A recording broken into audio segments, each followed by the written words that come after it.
This conference will now be recorded. Okay, we have 9 o'clock, so I'll call the meeting to order. Barb was here and she's just switching to the other, there she is back again, to another computer. So is there anyone for open forum, Lindsay? None received, John. Okay, and anyone here for open forum? I don't see anybody. All right, so we'll move on then to confirmation of the agenda, moved by Jason, seconded by Brian. Any discussion on that? And that would be as amended.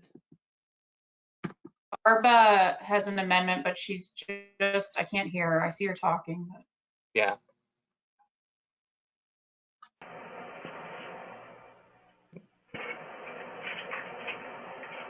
Okay, Barb?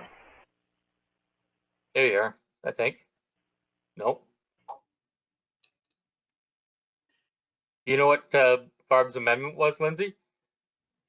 Yeah, so she's amending the planning reports just got out of order where the site plans were put ahead of the zoning bylaws.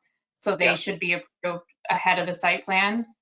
And then there was also a consent item missing that we will add after. Okay. And then 2 bylaws, the 2 tax arrears extension bylaws be deferred until after closed session. Okay. All right. Barb, we haven't been able to hear you, so try again. Can you hear me now? Yes. Yes. So Lindsay got it all? Yes, thank you. Okay. So that motion is for the agenda as amended. Any other discussion on that? Seeing none, anybody opposed? Okay, we'll declare that passed. Any declarations of pecuniary interest, you can declare now or at any time through the meeting. And then we have a public meeting here. This is, let me just pull up the public notice. This is a public meeting for, the agent is Alan Martin. It's legal description, concession 2, part lot 16. Concession 2, part lot 16, RP 16R 10911, part 7 to 9 and 11, Proton Township, or the civic address is 045558 Southgate Road 4. Purpose of zoning bylaw amendments to consider a change that allow for small scale dry industrial use to be added to a portion of the property. The owners wish to add an industrial shop, office, and power room to use are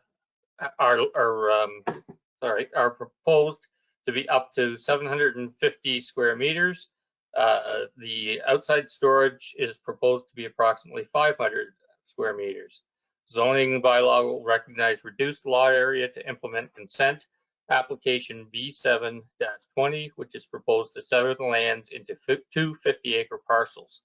The effect of the proposed zoning bylaw amendment would be to change the zoning symbol to a portion of the property from agriculture A1 to agriculture exception to allow for small scale secondary use to be permitted on the property.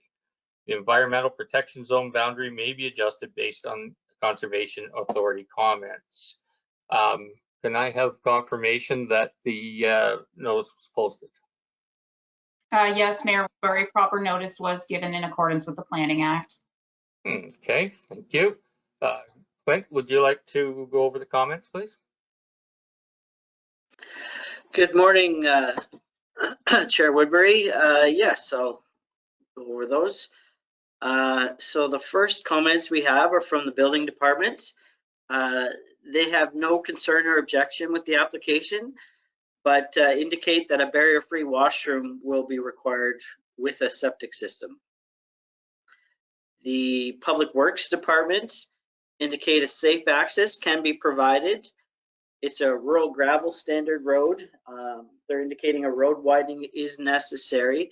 That's being taken care of through the consent process.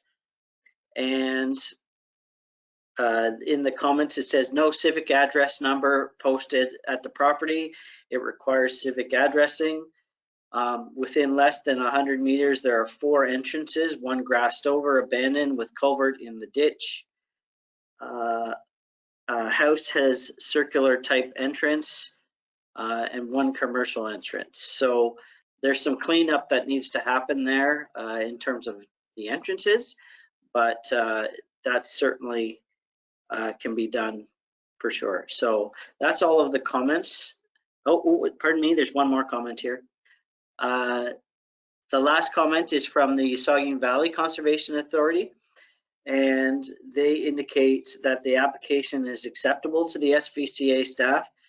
They previously provided comments on consent application B720 and had no concerns at that time. So that hasn't changed. Okay, thank you. Was there anything received from the public? No comments received. Okay. Is the agent or applicant present that would like to identify themselves and make a comment? Okay, hearing none. Are questions from council? Barb? And then Martin. Thank you, Mr. Chair. Through you to Clinton. Hello, good morning. So the intent is to make it 2 50-acre parcels. I have a couple of questions.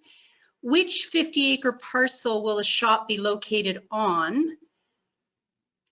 And there's a house that's carved out of the yellow area. So you've bordered the property. Is that house separate from the 2 50-acre parcels, or will that house go with the shop? Okay, good questions. It's been a little while since we dealt with application B7, but application B7 essentially divides this parcel in half to create 2 50-acre parcels.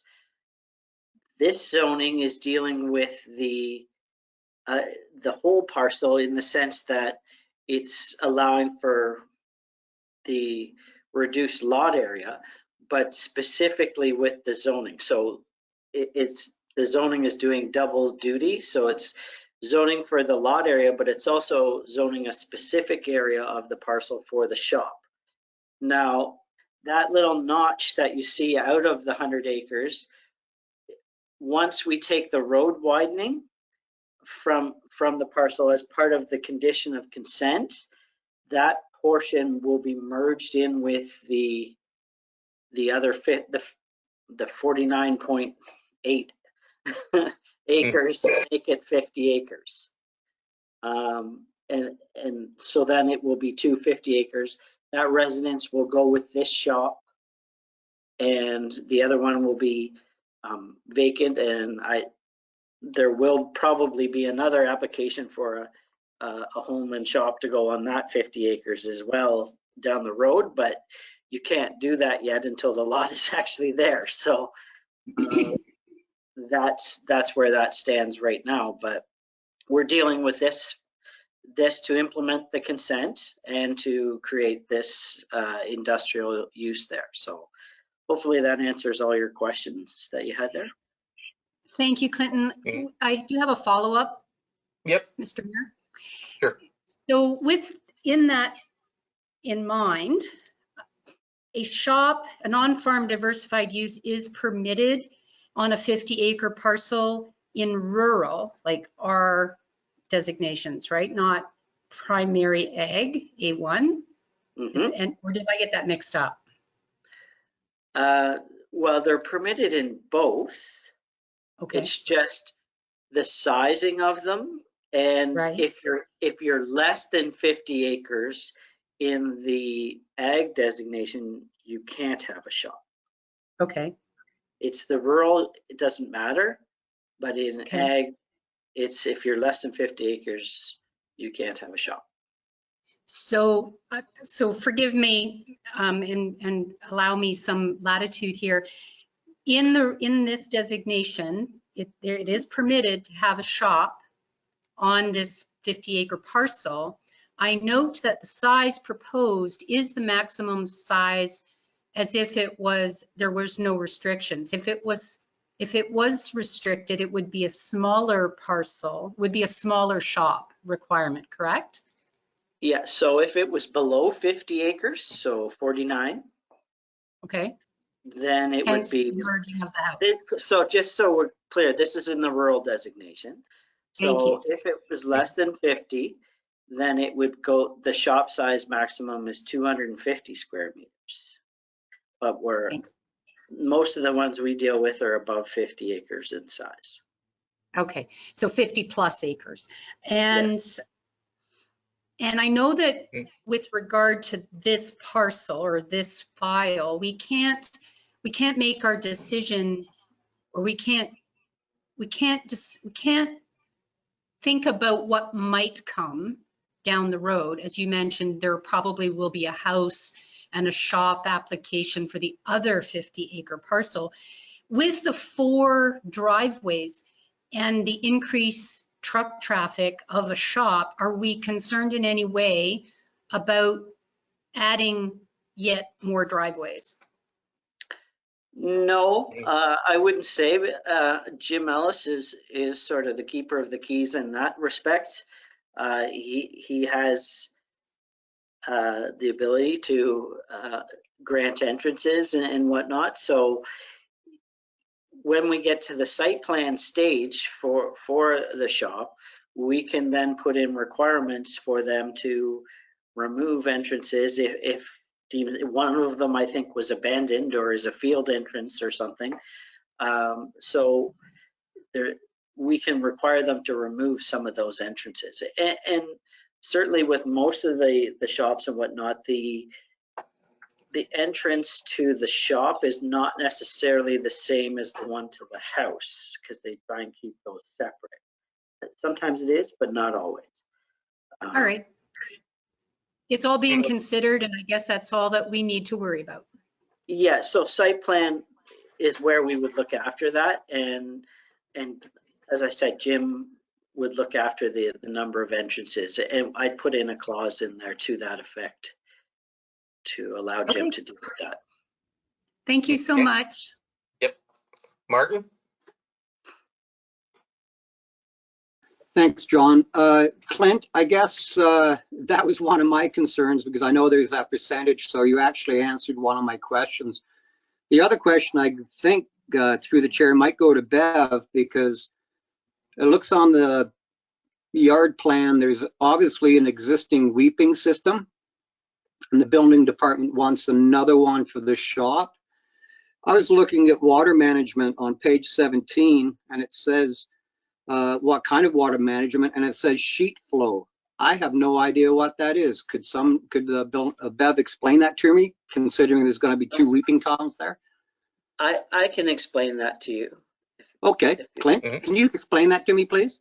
Sure, sure. Thank you. Through the chair.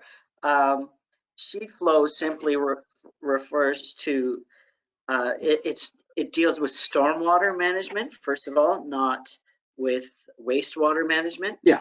So sheet flow, when it rains or whatever, it's how the water drains off of the land in terms of the grade of the land. So it goes in a sheet across the top of the land and presumably to a ditch or the lowest point if there's a pond or something of that nature. But that's how it's done. And as it goes across, some of it percolates down, while most of it goes across the top. So that's what they mean when they talk about sheet flow. Okay, no, that explains a lot, because I saw a swale there, and I know what a swale is. It's basically the same thing, really. I just wondered. So thank you, Clint. Yep. Okay. Any other questions from council? Okay, seeing none. Any questions from the public?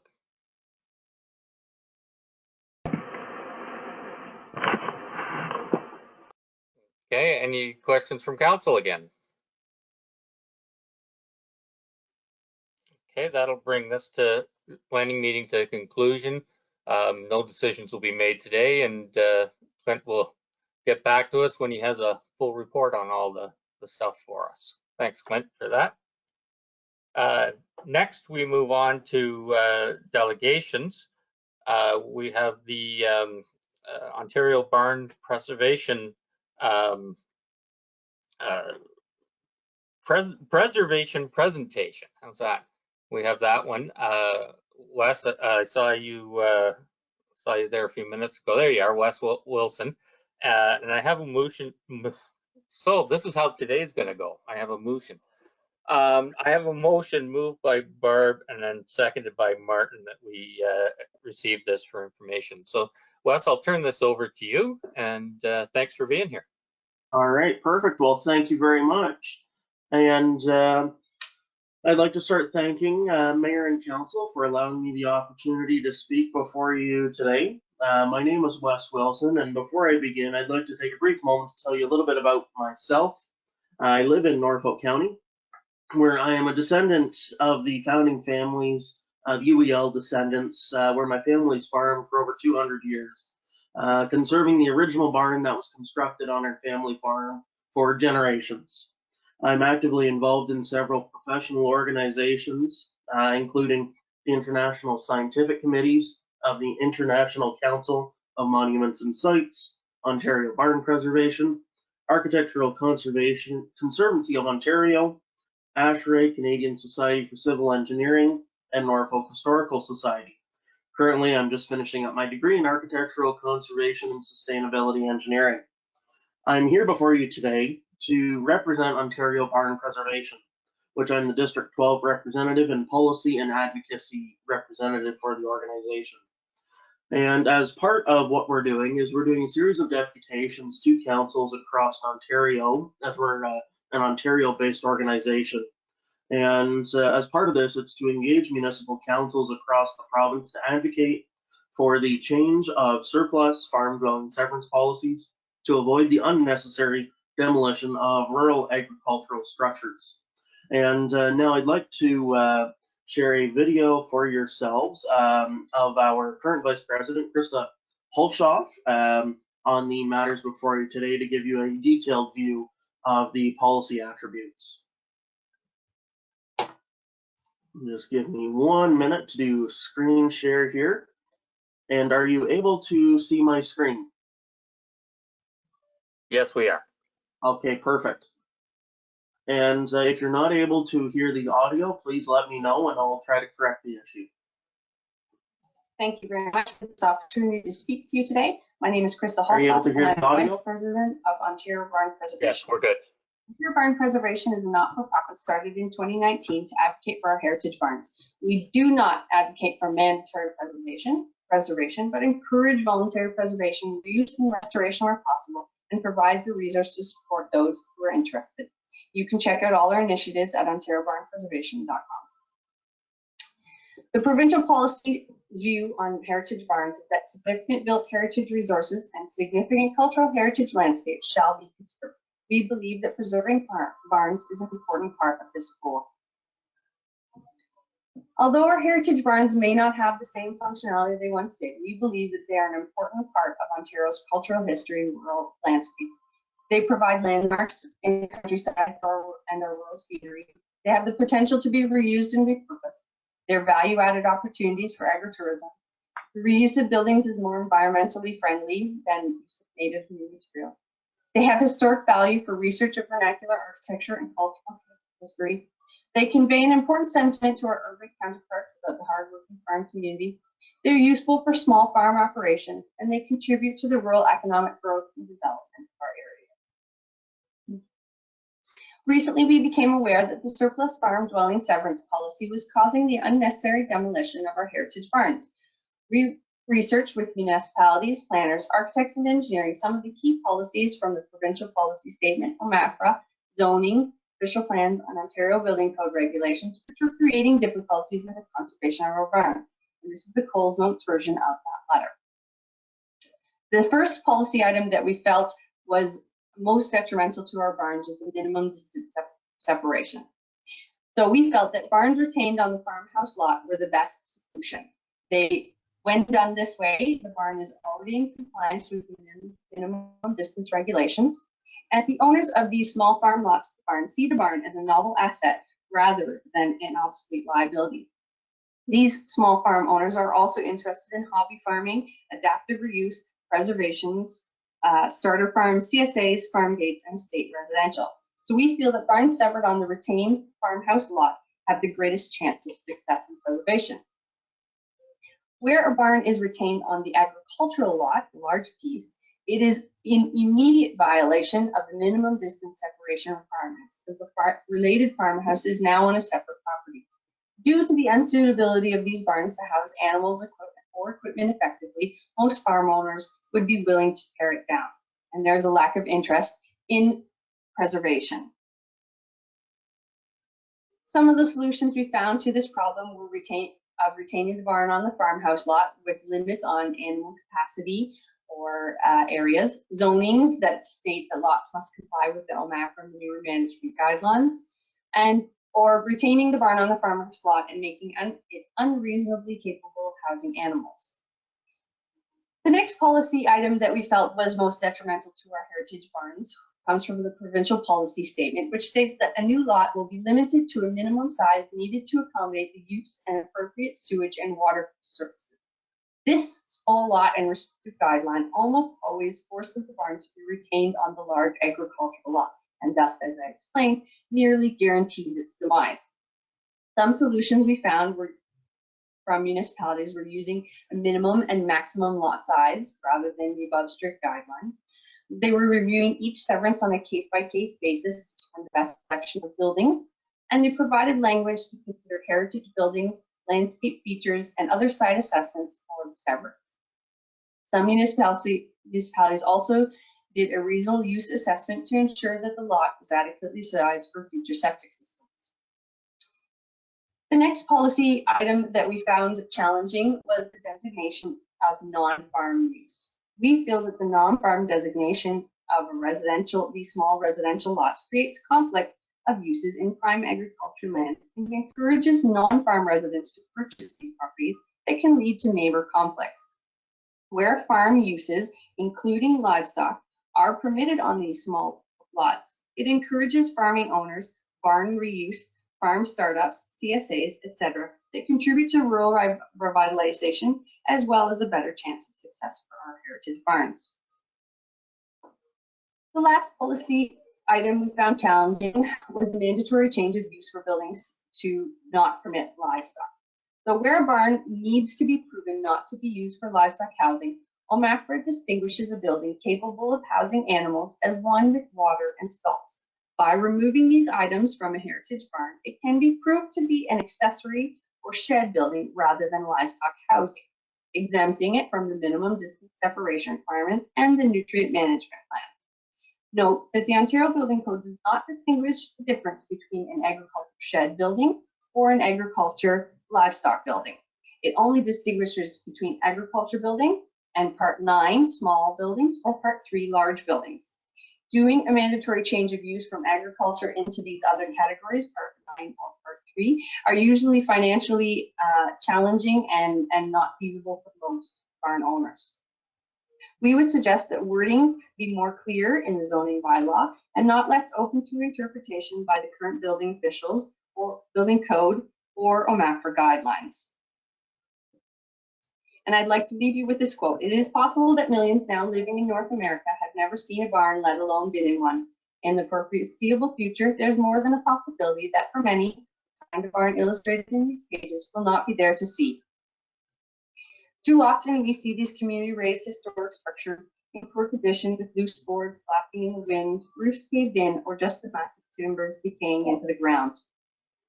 We realize that not all of the barns can be saved, but on behalf of Ontario Barn Preservation, we would encourage you to help find ways to prevent the further unnecessary demolition of our heritage barns, especially in relation to the surplus farm dwelling severance. It is our hope that barns of significant cultural heritage and value are conserved for future generations. Thank you very much.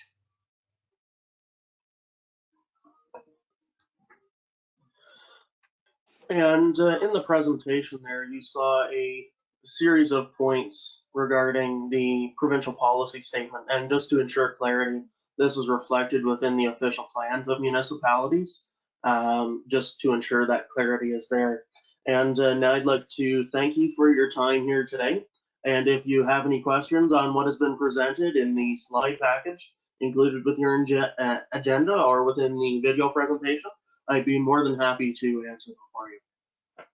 Great, thanks, Wes. That was a good presentation. Barbara, you have something, and then Martin. Thank you. Good morning and welcome to our virtual council. I just wanted to comment, and perhaps our planner, Clinton Strudwick, is still with us. He may be able to correct me if I'm wrong, but in my experience, when we have been addressing surplus farm severances, our planner has taken and gone to great lengths to ensure that some of these points that you mentioned in your presentation are already being met. We require the farm structures and the barn to remain with the severed surplus farm parcel. He requires it to be as large as is possible and to allow for those structures. And I believe we have also restricted nutrient units so that the barn can remain a livestock function for small hobby. So I'll pass it over to Clinton to clarify, but I was pleased that when I was reading your presentation in preparation for the meeting, that we're already doing some of these things. Go ahead, Through the chair.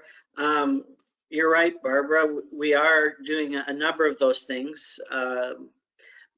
As they pointed out, if you leave the barn with the retained parcel, it creates an immediate MDS issue. So we always try and encourage the barn to be included with the residential lot. And in doing that, we zone that lot as an R6 zone, which is our rural residential zone, which does allow for limited livestock up to, I think it's 2 horses or 2 cows and a few ducks or sheep or chickens.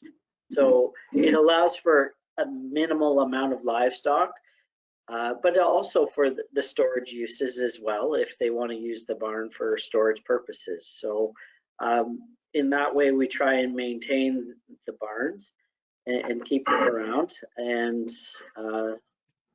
it just allows the use to continue if it needs to. So that's sort of what we're doing already, and that's recognized in our official plan. Thank you. Martin. Yeah, thanks, John. Wes, Martin Shipston here. I was looking at the report here, and page 46. I can't disagree with any of the bullets you put on there.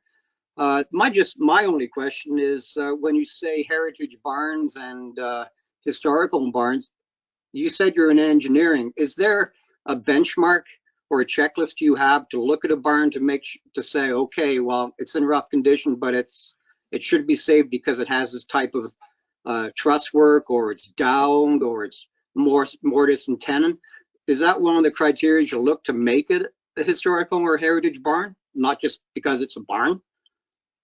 If that makes sense. This is a loaded question. Oh, okay. Sorry. No, that's okay. Yeah. So when considering any structure to be considered heritage, that's more so in the context of Ontario. You're looking at the Ontario Heritage Act, which looks at designation under the provincial policy statement and through the official plan regulations of the municipality. So when you're looking at that context, it looks at a value-based approach. And a value-based approach is one that is a set of values that are common to the community, or common to the council of the day, or to the municipal heritage committee that exists within the community. And when that designation goes forward, it's typically done by the municipal heritage committee within the region. and components like the architectural, historical, and more the personal context is investigated for the purposes of the reporting. And from there, a set of values are derived through a statement of significance to identify what is significant about the building, because it can be one attribute or it can be multiple attributes under the Ontario Heritage Act and through many different frameworks that define heritage within Canada and within Ontario. It can be one or multiple components, so you're not locked in with one component alone. And to build on that further, if you look at most of the federal designations as well, it comes through a context of both associative value, meaning people associated with the structure, or through the architectural value at the same time. And when you're looking at the structural component, a variety of attributes can come into play, from the fact that it's a timber building. That can be considered a value that is work designation, depending on the community in which the building resides. So it is thoroughly a community-driven process in that regard, in deciding what the community values and what the community thinks and deems as a heritage building. Thank you. Anything else, Martin? No, I just wondered that because it says on the bullets, value-added opportunities for agritourism. That would be one facet of building a barn to be part of a tourist attraction, the actual kind of building it was. So thank you for the answer, Wes. It was good. Thank you. And sorry, just to build on that further, on the side of agritourism, a fabulous example is in terms of if you're ever in Norfolk County, a little shameless plug, there's a number of barns that have been converted into businesses or different tourism related components. A prime example is the Rustic Feather Barntique that just opened up a couple of years ago, which is a complete antique and artisan vendors that are present within the building. So prime example. Thank you. Brian. Thank you, John, and thank you, Wes, for your presentation. I certainly commend you and your organization for what you're doing here, and I'm glad you haven't taken the route of advocating for mandatory preservation, because that's just a non-starter, and I'm sure you realize that. As a farmer myself, I've said in the past that standing on the thresh floor of a barn, it's hard to imagine the trees that some of those timbers have come out of and how old they were when they were cut, in fact, and put in the barns. I'm glad to see what you're doing, and I do agree that I think you'd have more, your organization would bear more fruit by certainly bringing to the attention of the community of what is the significant value of these buildings, and making people aware of the artisanship that went into building them. I think you're going to have a lot better luck preserving the attributes of these buildings that route than trying to do it mandatory. I think, a shameless plug for Southgate, I think we're doing a pretty good job here of meeting the needs of everybody and trying to consider all the applications on a case-by-case basis, as Clint said, and yeah, I love these old barns, but recognizing that they're not all going to stay. But I think we do need to keep the preservation of some of them at least in the forefront. So thank you very much. I appreciate your efforts. Thank you. Thanks, Brian. Any other comments or questions? Jim. Good morning. I had a barn on my farm. It was housing cattle in the lower area and Muscovy ducks in the upper area. And out of the blue, we got a letter from the insurance company. They were no longer going to insure the barn. What does one do in a case like that? Oh, that's another loaded question. Change insurance companies. Well, there's that. And that right there, what you're describing, is a component of a lack of understanding and a lack of engagement from a variety of institutions, because this is not just a municipal issue, it's a holistic, all organizations issue that we're trying to deal with and come up against. And this is in my view, a component of education. And that's what I personally come back to in most of these instances, where they truly don't understand the structure and the attributes of the building, because that's a area that most insurance agencies in that regard are not familiar with. And they don't have the ability or know-how to deal with these buildings in an appropriate manner. So in my view, it is purely an education standpoint. In terms of trying to deal with the insurance company, not my bailiwick.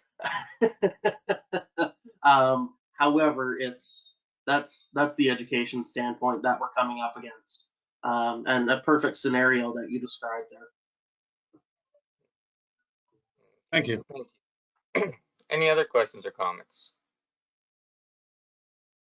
Okay, seeing none, thank you, Wes. Really appreciate that, and we'll continue to do what we're doing and see if we can do a little bit more to help with that. I think that's an important part of our past, and with a township like Southgate, with the majority of it by far being agriculture land like this, it's we need to do what we can about preserving some of the history that way. So thank you very much. Well, thank you very much for your time. It's greatly appreciated. Okay, so we have the motion before us to receive this for information. Any further discussion? Okay, seeing none. Anyone opposed to the motion? And that is carried. Thank you very much. Next, we'll move on to 7.2, obtainable housing concern delegation, moved by Jim, seconded by Michael. And we have Jerry McNulty, Muriel Scott, and Mary Redmond here presenting. So thanks for coming out. We really appreciate it. And we'll turn it over to you. Well, thank you. I'm going to present first, but I'd like to thank you for giving us some time to hear us today. First of all, I'll introduce Jerry McNulty, who you may know already. He's been a long-term resident in rural Southgate Township, and he's recently retired from Southeast Grey Support Services, where he was involved with housing for many years. Mary Redmond is another member of our tiny little group. She is a local resident and coordinates the Dundalk Food Bank and Christmas Cheer along with her husband, Charles Fernandez. Jerry and I are both volunteers with these programs. And I am Muriel Scott. I'm a resident of Dundalk for the last 3 years. I retired a few years ago from over 41 years with the Salvation Army's social services in Toronto. Safe and affordable housing was a key need for most of our people and an important focus of the programs. Okay, the Community Safety and Wellbeing Plan for the municipalities of Bruce and Grey is focused on the social determinants of health, and it has identified housing and homelessness as one of the 5 priorities for 2021 to 2025. We understand that Southgate Township will be developing an action plan to address the priorities, and we wish to offer our learnings and recommendations about housing and homelessness. We have provided the United Way's one-page summary of what does it cost to live in Bruce Grey, and that is from March 2011, so just last month. The numbers are startling, particularly if you compare them to other years. For comparison, since August 2020, minimum wage earnings, the Ontario Disability Support Plan, and Ontario Works housing allowances have stayed the same. But since then, a bachelor apartment has apparently increased by $400 a month, a one-bedroom by $400, and a two-bedroom by $500 a month. And that's, I can't talk about how they arrive at these figures, but it would be the same last August to this March. From our food bank experience, we are aware that when people are food insecure, it means they are living in poverty and may have other issues as well. When housing costs go up, the food budget tends to go down. We have learned from the Southeast Grey Community Health Centre that they have been providing meals to several families who do not have homes of their own and are staying at the Skyview Motel. We are concerned that the poverty, food insecurity, and homelessness issues are going to increase as COVID-19 continues and government income supplements do not. Mary has put together some of the people's stories. These are food bank users, and she has talked to them and got permission to share their stories. So there's 4 included in the information we provided, but I'm only going to go through 2 of them. The first one was the household consists of the husband, the wife, and a child. Both adults are working. One commutes, one carpools. Both make more than minimum wage, and she has been working in the same place more than 15 years. They've been renting a new build house for a couple of years, which has more space than they needed or wanted, but they couldn't find something smaller, yet still big enough for a family. Around them, they've seen rents going up since they moved in. They are paying about $1,700 to $1,800 a month, and that's rent and utilities. And then just to note, they had bargained down from $2,000 rent. And this woman has said that the same house 2 blocks away is now renting for $2,300 plus utilities. It's astronomical, she said, out of control. She said that their housing costs take about 90% of her take-home pay, her take-home income for rent and utilities. That's a clarification of what's in writing. They are also working to manage their debt. She said that people need a situation where they don't have to choose between the roof over their head and buying groceries. In her view, besides employment opportunities, Dundalk needs smaller sized places with affordable rent. It would also benefit the town, she told us, that working class people would pump their money into the community if they have it. She said that they would like to own and plan to look in Northern Ontario. She said, I'd rather own the rock than be crushed by the hard place. And the second story that I'm sharing right now is the single father with 2 children. He had rented in Dundalk for $1,600 a month, but that house was sold. And we know this has been happening with what we would deem to be affordable houses and houses that were divided into apartments. He looked at half a dozen places in town, but could not afford any of them. He found a place up Highway 10 for $1,700. He is hoping that it can get changed over to propane heat from electric before the winter. We do not know his income, but he's currently unemployed. So over to Jerry now. Thank you. Mayor John, members of council and staff, also echoing Muriel's comment about thanking you for this opportunity to present.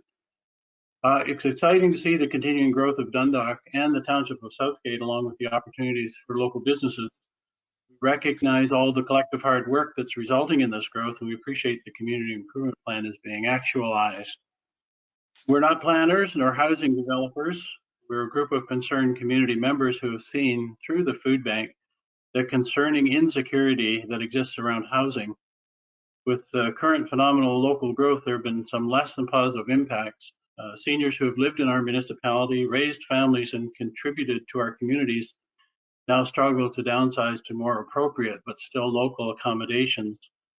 Hardworking people with families who have chosen to live in Southgate struggle to maintain or attain affordable housing, whether a rented or a purchased home, with the rapidly rising costs of housing in this area.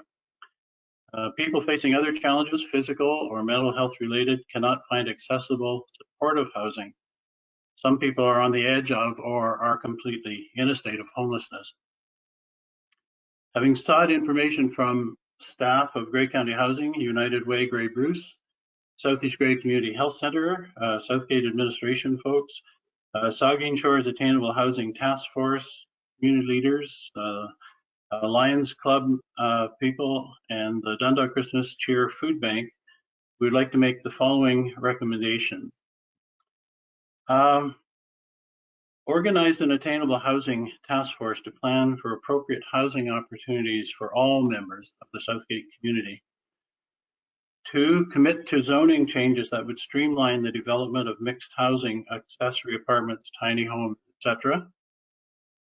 3, commit to creating affordable housing units with an attainable target for Southgate. 4, address the need for rent geared to income housing with Grey County and developers.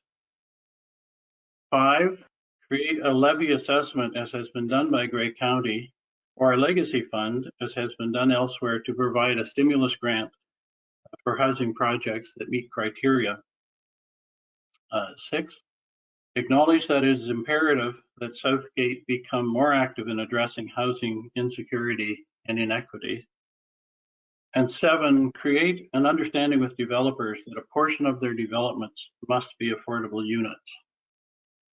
So again, our thanks to you all for this chance to present. We are not here to step on toes. We're not here to challenge anything that is currently being done. But over the course of the last few weeks and months, we have put together some information. And again, thank you for this opportunity to present. And we would take questions if you have questions. Thank you very much for the presentation. I know Clint has something he'd like to add, but just before he does, the county does have a new task force looking at affordable housing throughout the whole county, which is a good start as well. And you know what, we hearing from residents and people wanting to get involved is always a good thing. So we really appreciate you coming forward with this. Clint, did you want to add some stuff? Yes, just a couple things. First, the list that Mr. McNulty just read out there, does the clerk have a copy of that? Or? Yes. Okay. I have it here. Yeah. Okay, because I think it's a great list. I think it's important that as we're going through official plan exercise and whatnot, that we get some of that policy in our official plan, and that will trickle down into the zoning. Certainly, I've been thinking for a long time now that we should be removing the minimum size requirement for our residential zones altogether, so that there is no minimum size for housing anymore, and that will hopefully address one of those concerns in terms of making people have larger houses than what they want or what they need. That doesn't seem right and doesn't fit with the times. So that's one thing we're looking at right now to actively change. But certainly I would like to have a look at that list in more detail and then include it in with some of our planning policy. It's you may be able to get a hold of it here. It's in the agenda as part of their presentation, their delegation form filled out. It's on the last page or two, but we'll make sure that if you didn't get that you have it. Any questions from council?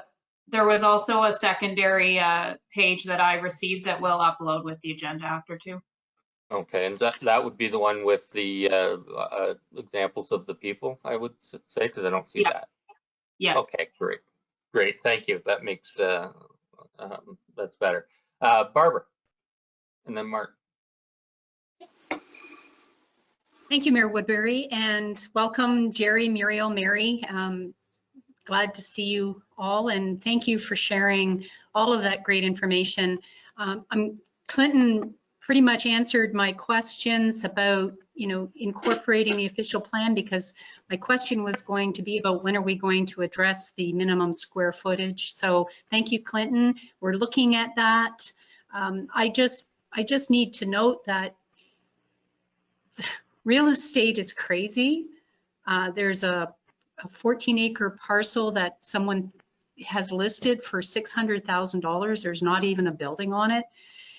So whatever we can do to help with, I guess there's got to be a correction at some point too, but whatever we can do to encourage attainable smaller homes for all, because we want to keep our residents with us. We don't want them to have to move out to other communities. So thank you for bringing this to our attention, and I'll look forward to everything as we develop and consider this issue, because it is a very serious issue in our community and everywhere. Thanks again. Okay, thank you. Martin? Yeah, thanks, John. Hi, everyone. More comments really than a question, because Clinton did a great job in answering the question I had. And I think when it comes to the changes in zoning and what have you, there's a line there that says commit to creating affordable housing units with attainable target for Southgate. Well, if there's any spare land or in Southgate, we should look at maybe looking at that and getting developer in there to look at all things. Number 4, the rent geared to income is definitely an important part, and I'm sitting on the fence with guaranteed basic income. It could be a good thing, it could be a can of worms, but that number 4 is definitely important. And number 7, create an understanding with developers that a portion of the developments must be not even affordable, but attainable too. That's where people get mixed up with the two words. And their response is, oh, we're just building what the market wants. Well, there's a market for this too. So they should be made to look at doing a whole housing issue. So it's good to see. And there definitely is a need. So. And it's funny, quite frankly, the stars are aligned. There's something coming up later about a modular building company coming in. This is all part of the tiny homes and mixed housing. So there are solutions. So thank you all. Okay, Brian?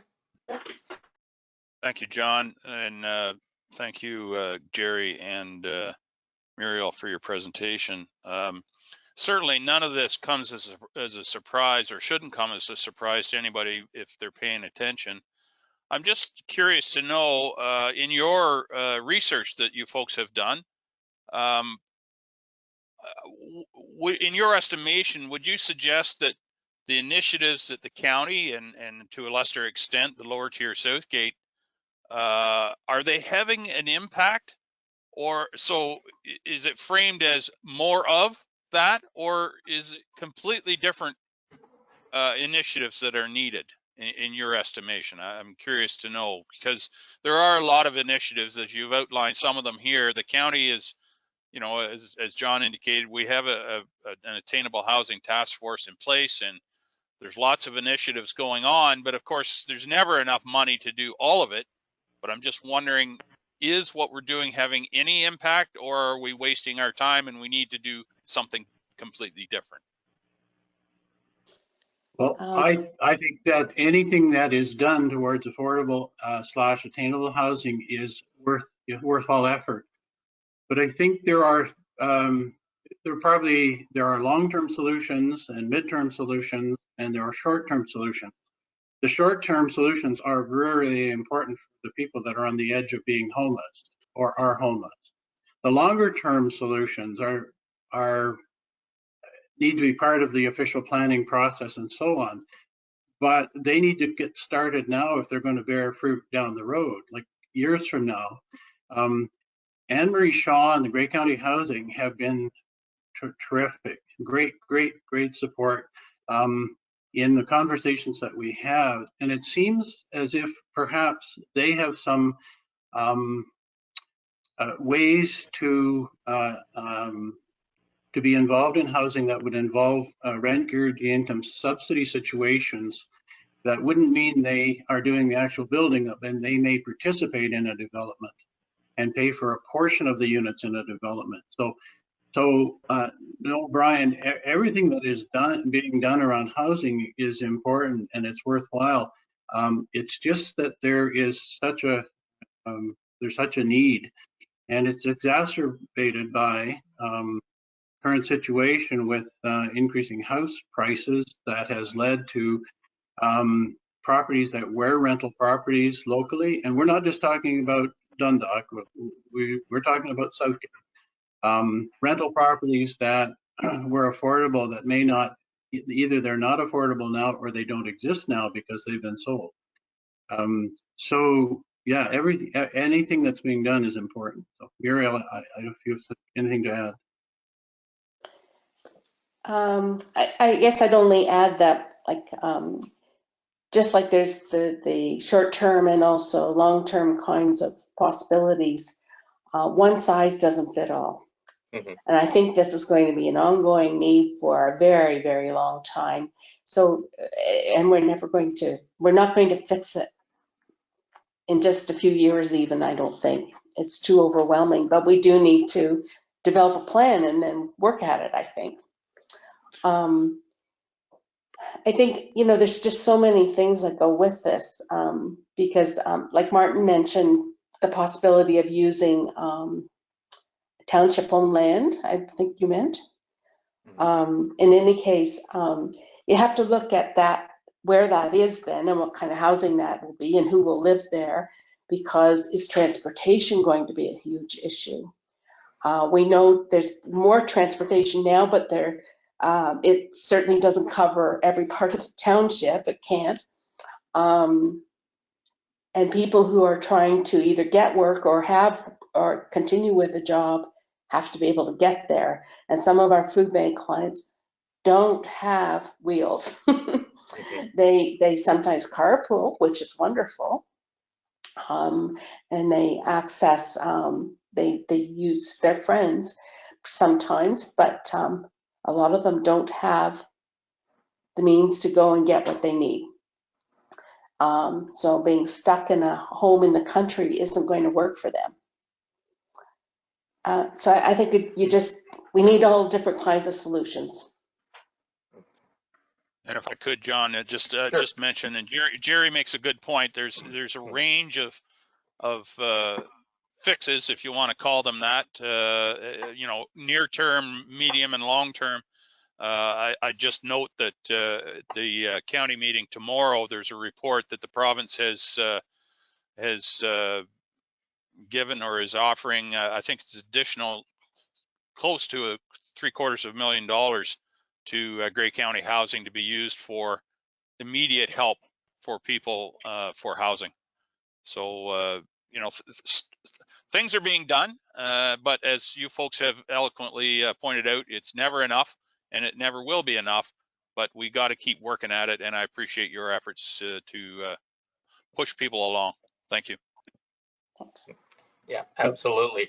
And I think too, like even trying some of the things that we are doing, like the developers, instead of the big houses, are also putting in a larger portion of townhouses or semis or things. But the problem is, the cost of those, the cost of building even, has gone up so much.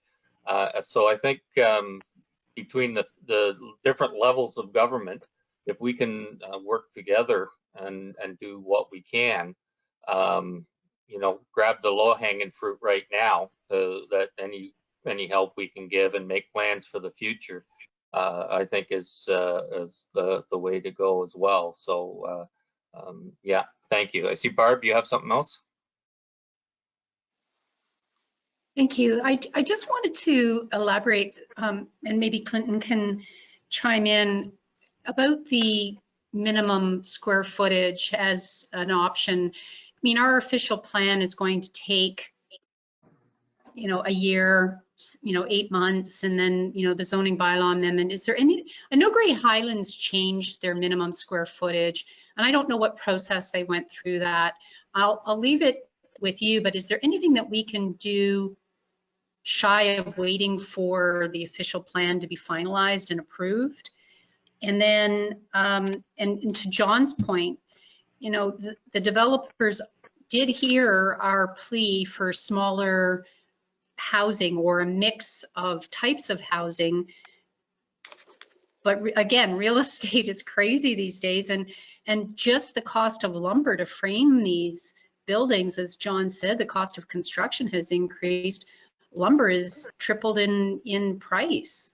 It's like, where can we as a municipality address the things that are outside of our control?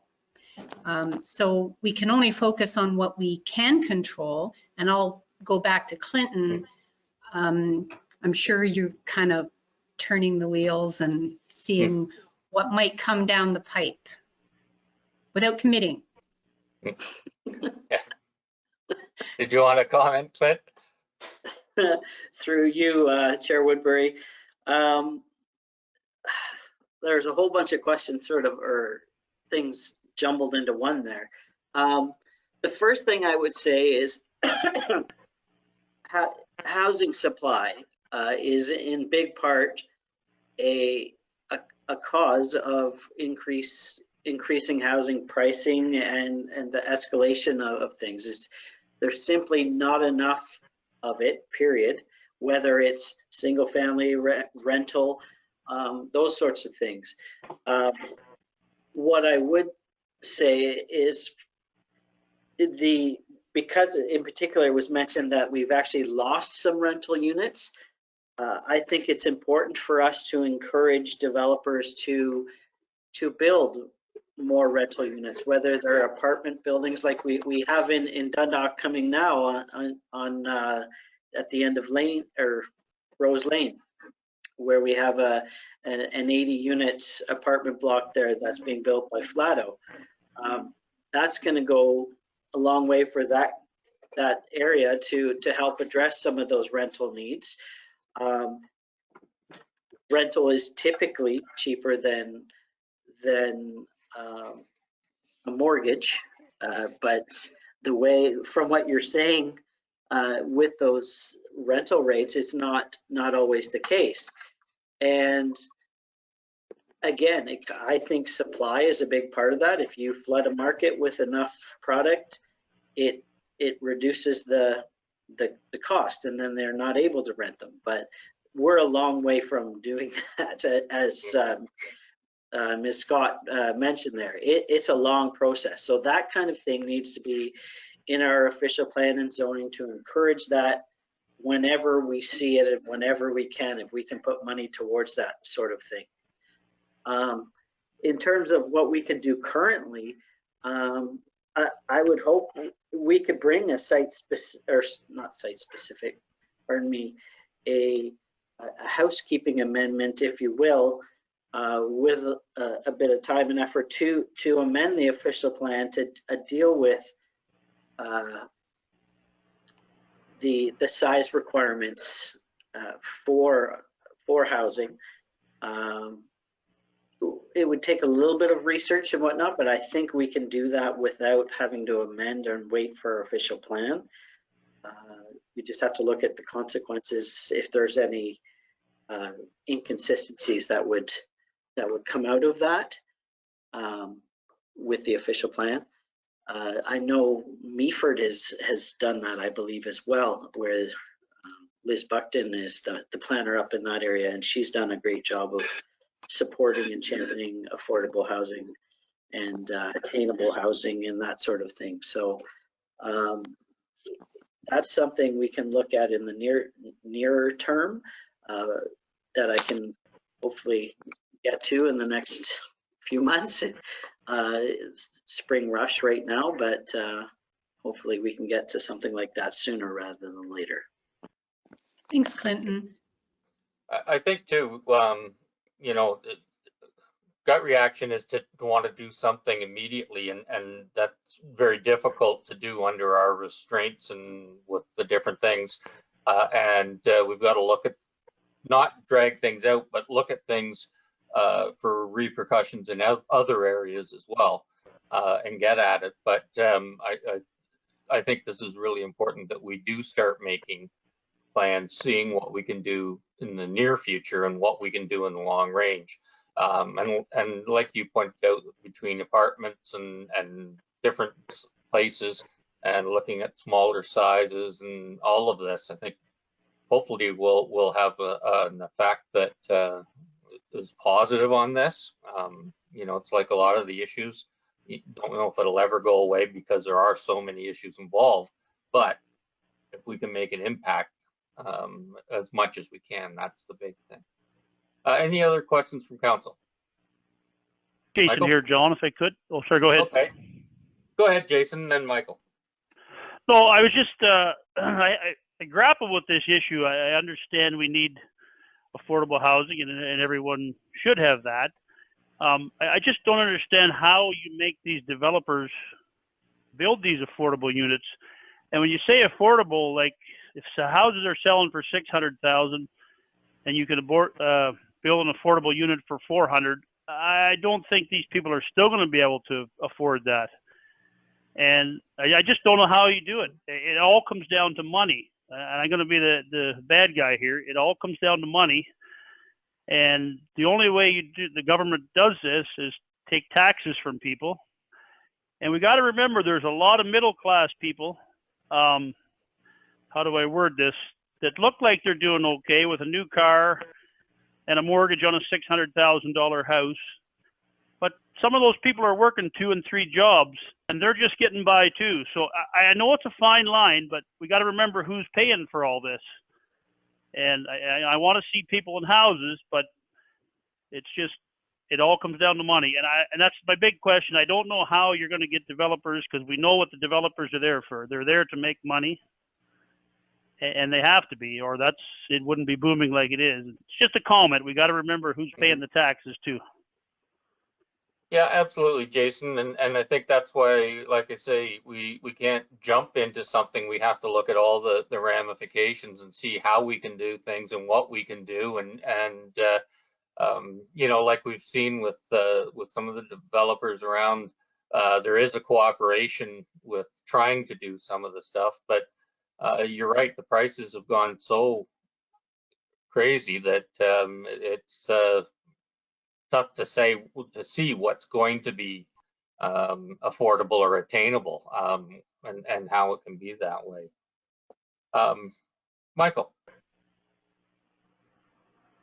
Yeah, it was a great presentation and everything, and I see the frustration as a father of a son that lives with me right now. It's the same thing. For him to find a place to live, there's absolutely no way he can go on his own and buy a place here in Southgate. You know, he wants to stay home, close to here, but for him to stay somewhere right now and pay everything with his insurance and everything, there's no possible way that he could ever go out on his own right now and live in a community where he wants to grow up in. You know, we've become more like a city here in Dundalk. We're not the tight-knit community we used to be. Now we don't even know most of our neighbors. And, you know, we know that there's 2 and 3 generations living in houses now in the new subdivision. And that's a big thing where, you know, people used to retire from the farm, maybe come to town. You know, all our volunteers were getting less and less because now we're becoming more of a bedroom community where you are working 2 and 3 jobs. And you'll never get to know some people, and you'll never get them to come out because they're just too tired at the end of the day. And I mean, what type of life is that where all you're doing is working, coming home, working, coming home, you know, 6 and 7 days a week some of these guys are working.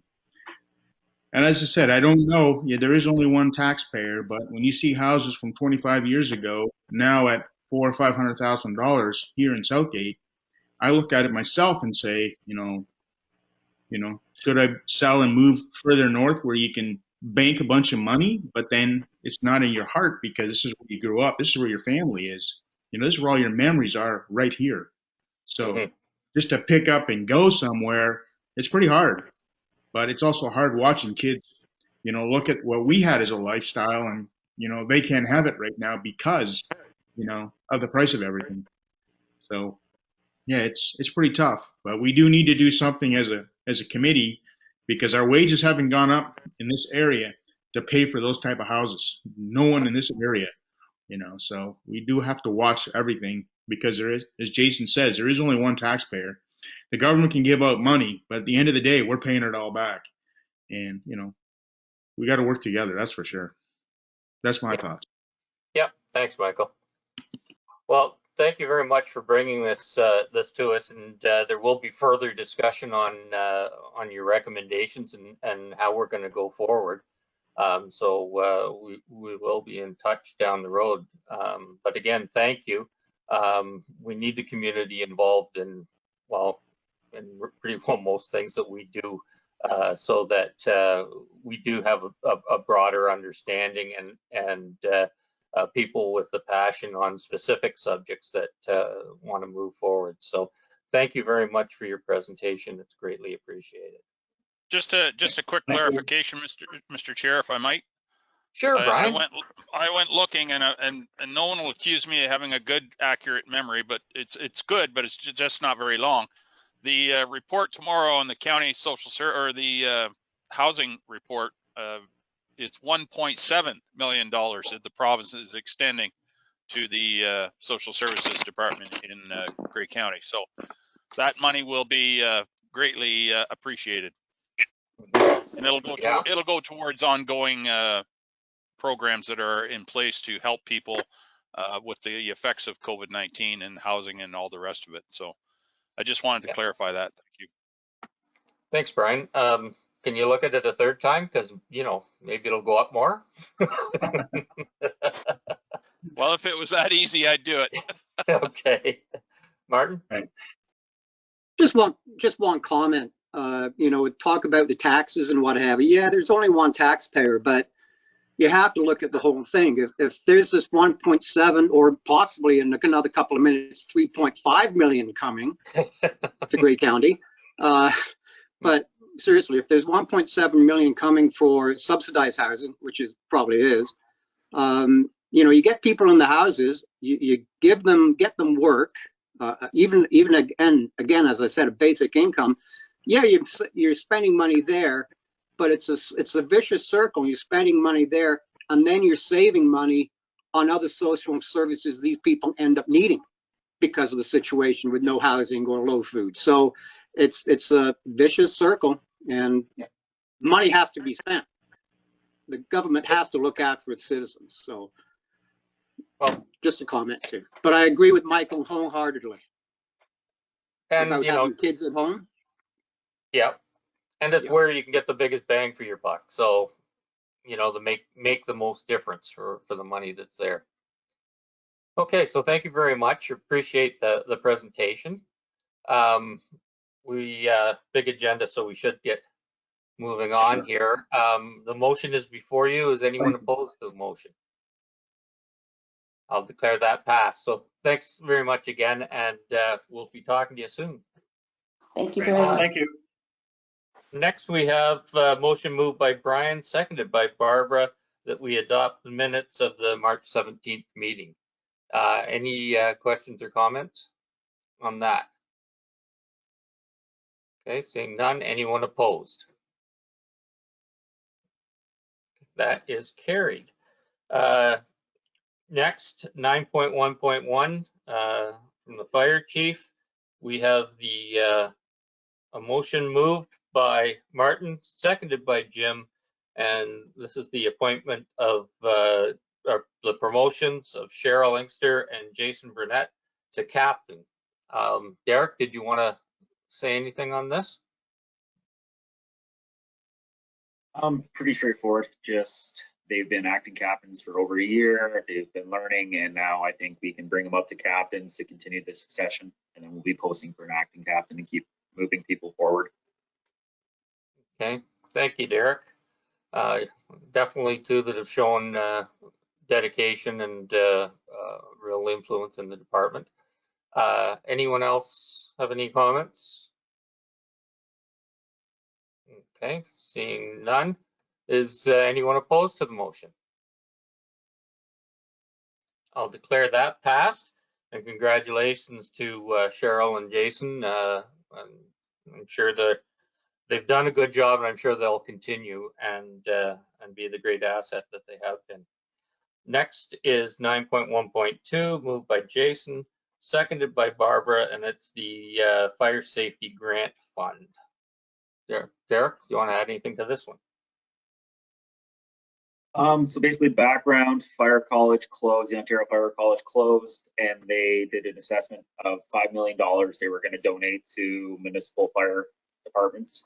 Southgate was eligible for $6,400, and essentially to get this money, we had to tell them what we would spend it on, get a bylaw agreement in place, and then once we purchased our items, we will have to give them receipts for the items, so they can verify that it was actually spent on what we said it was going to be spent on. And it was limited to training or virtual inspection items. So what we came forward with was a new computer laptop. Has a lot of things to switch to virtual with the college closing, to do online courses. So anyone that doesn't have a laptop can use it here to complete that course. There's also two other props that we decided to go in with the town of Hanover and the town of Grey Highlands because they're quite expensive. One of them is $10,000, but if we split it 3 ways, we could all get a laptop ourselves, and then for whatever else they wanted to get these 2 other items, and we'll make an agreement shared for when who gets what product. Also, it'll help with building relationships between our departments. And yeah. Great, thank you. Are there any questions or comments for the fire chief? I think that's a great way to go. Not seeing any. Is anyone opposed to the motion? Okay, I'll declare that passed. And I think with sharing that equipment, you'll get some more back and forth and learn more from each other as well. So that's very good. Thank you. Next is the bylaw for the Fire Safety Grant Transfer Payment Agreement, and that's moved by Michael, seconded by Jim. So that's the bylaw to go with that agreement. Any comments or questions? Okay, seeing none. Lindsay, it's a bylaw, so I'll get you to do this one, please. Thank you, Mayor Woodbury. So recorded vote for the Fire Safety Grant Transfer Payment Agreement. Mayor Woodbury? Yes. Deputy Mayor Milne? Yay. Councillor O'Brien? Yes. Councillor Rice? Yes. Councillor Shearson? Yes. Councillor Frew? Yes. Councillor Shipstead? Yes. By a vote of 7-0, that's carried. Great, thank you. So thank you, Chief, and great job as usual. Next, 9.2 from Kevin. 9.2.1, that's the auditorium renovation project expense overage, moved by Brian, seconded by Martin. Kevin, did you want to add anything to this? Yeah, since the report come out there, it's the funding to finish the project, and the project under the financing, we need to come up with about 70,000 to finish the project. So it is in here to take it from the rec reserve accounts, but on page 2 of the report, there's an implication that we were maybe taking 48,000 from the Melanchthon account, which was never approved or discussed. So There is money in that Melanchthon account. Traditionally, Melanchthon paid 10% of a capital project. So maybe the recommendation should have been changed to read that the project overage cost be funded from the funded 90% from the recreation reserve account and 10% from the Melanchthon reserve account. And that would finish that project up. Okay, thank you. Any questions or comments? Barbara? Through you, Mr. Chair, so I would move that amendment. Yeah, it's a friendly amendment based on Kevin's recommendation to the resolution, if maybe Lindsay can make the magic happen. I did have one question, Kevin. I know that there was discussion about some more work in that auditorium space to alleviate the increased echo that we have that has resulted from the renovation. Can you give us any idea of what the plan is or the cost associated with that, or is that going to come soon? Because I know it's pretty loud. Nothing's been done on that. It was kind of, my thought process on that was, yes, let's be prepared for it, but let's use it and see how bad it really is. And if there's a need before we spend the money on that. And potentially funding wise, it could be incorporated into the budget under the arena maintenance and repairs. So if it comes in financially out of reach within the operational budget, then yes, it'll have to come to council and we'll have to make a decision on that. Okay, at least it's on your radar. I just don't see it as if we're going to eventually open it up for rental space and you know, for use, for fun, you know, echo's okay, but if you were having a wedding or a function in there or a presentation, I think it would be a bit of a challenge. But as long as it's on your radar, we'll be hearing more about it later. Thanks, Kevin. Any other questions or comments? Okay, Jason here, John. Okay, go ahead, sorry. Jason. Yep, go ahead. I guess it's my same old thing. It's $100,000 over budget. When we were looking at this building and what we were going to,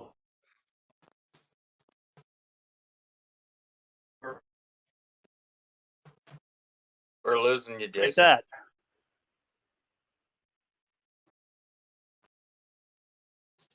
Can Jason repeat himself, please, Mayor Woodbury?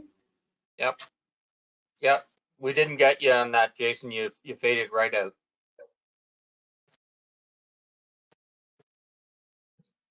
I think he's gone. Yeah, sounds like he's having a bit of phone trouble. I think the gist of his what he was saying was asking why we were over so much. If I can guess on that. Kevin, do you?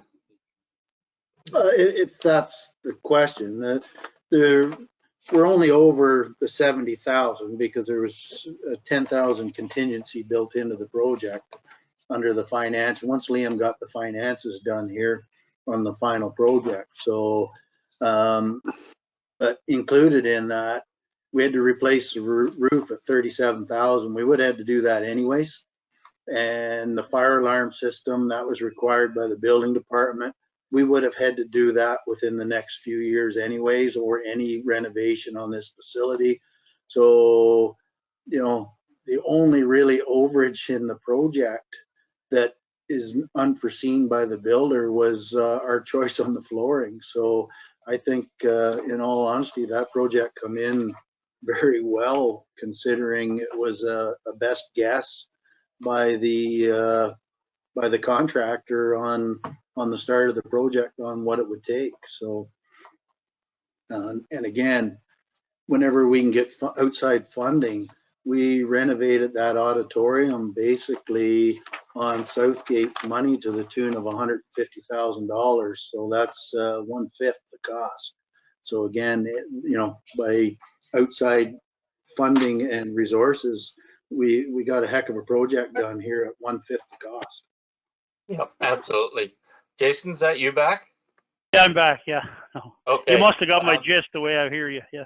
Yeah, okay, good. Yeah, I don't know if you heard, but Kevin was saying that the roof replacement was one of the things that ended up having to be put in with that, and the fire alarm system that hadn't been counted on. So those were actually 70,000 over budget total. And like you said, you heard the last bit of how much Southgate dollars. Do you have anything? No, I understand that. It's just Yep. 70,000 is 70,000. So Yep, no, that's right. just want to make a point of it. Yep. Any other questions or comments? Okay, seeing none. Is anyone opposed to the motion? Oh, Barbara? Could Lindsay read out the revised motion, please? So the revised motion with the friendly amendment, be it resolved that council receives staff report Rec 2021-002 for information, and that the project overage costs be funded 90% from the Recreation Reserve Fund and 10% from the Melanchthon Reserve Fund. Thank Okay. you. Thank you. Okay, so as long as that's fine with everybody. Okay, anyone opposed to the motion? And that is carried. Next, we have the lawn maintenance equipment, moved by Jason, seconded by Barbara. Kevin, did you want to add something to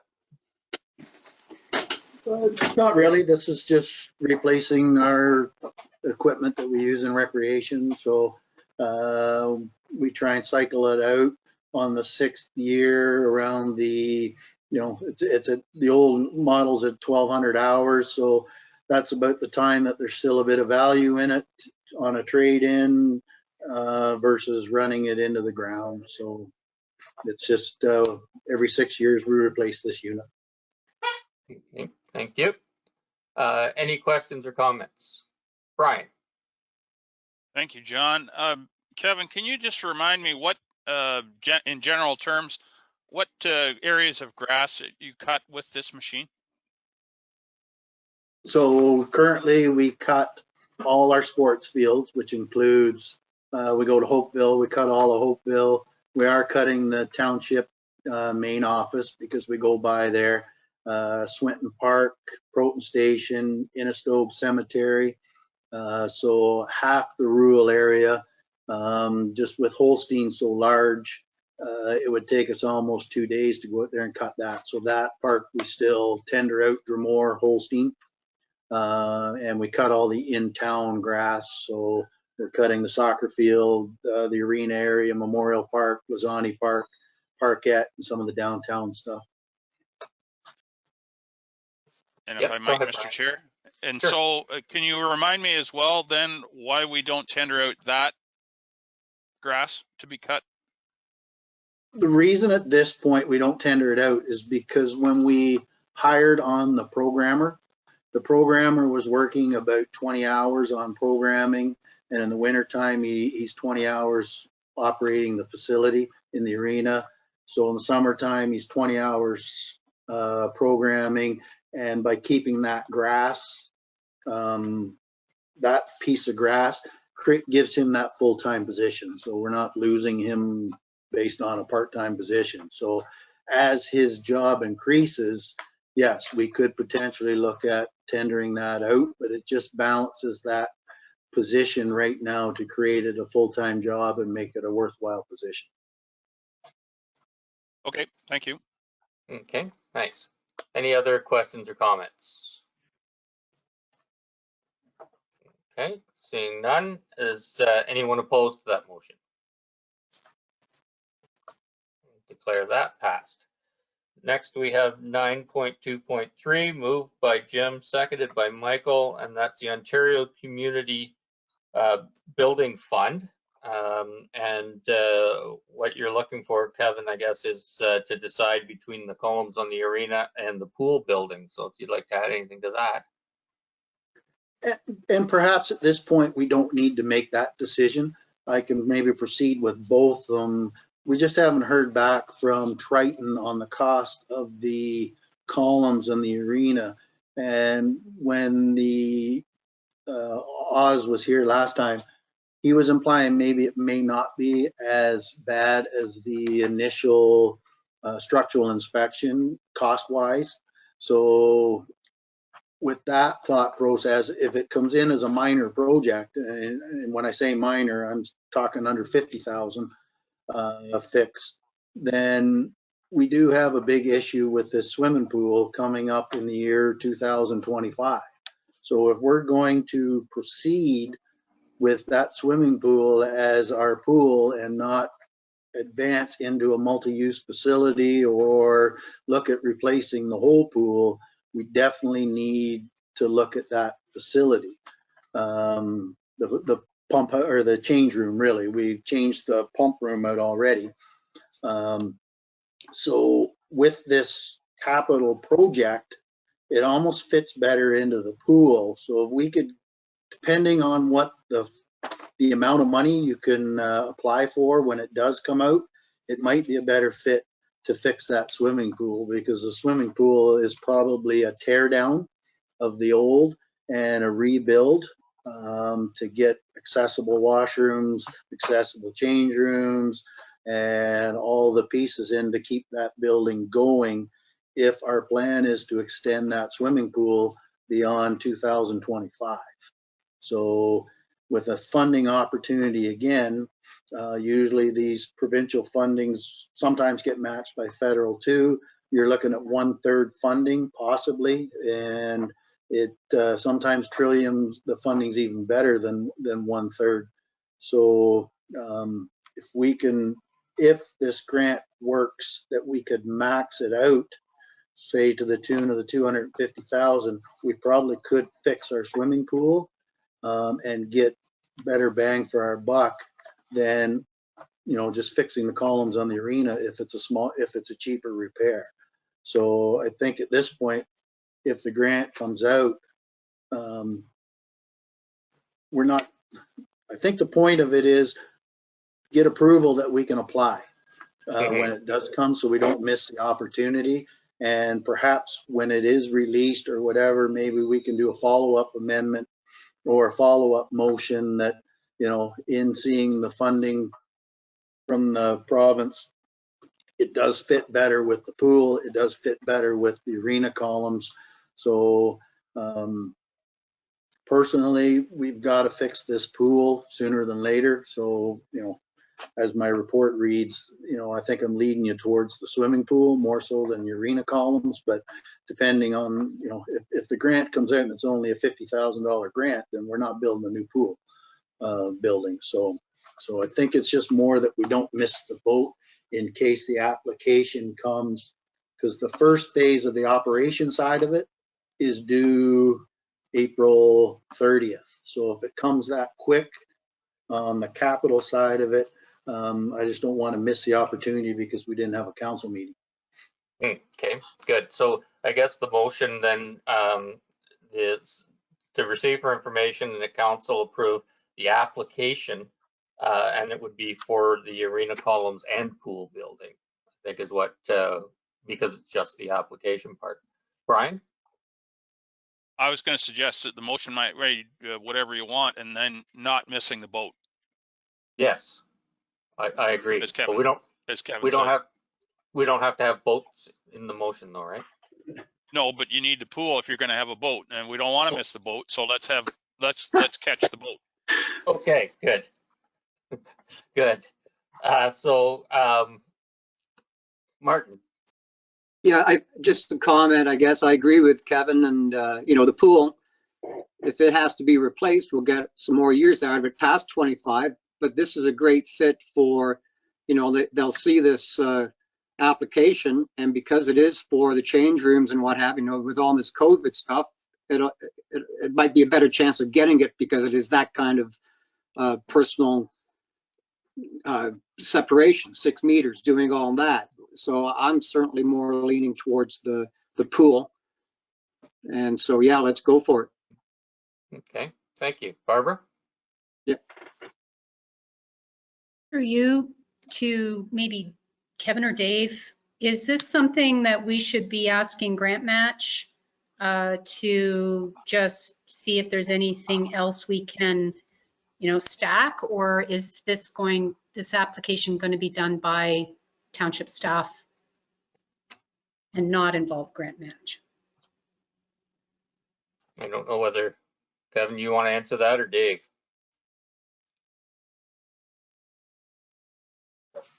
From the hesitation, I guess I'll take that. I would say it's yet to be decided until we hear the terms of the grant.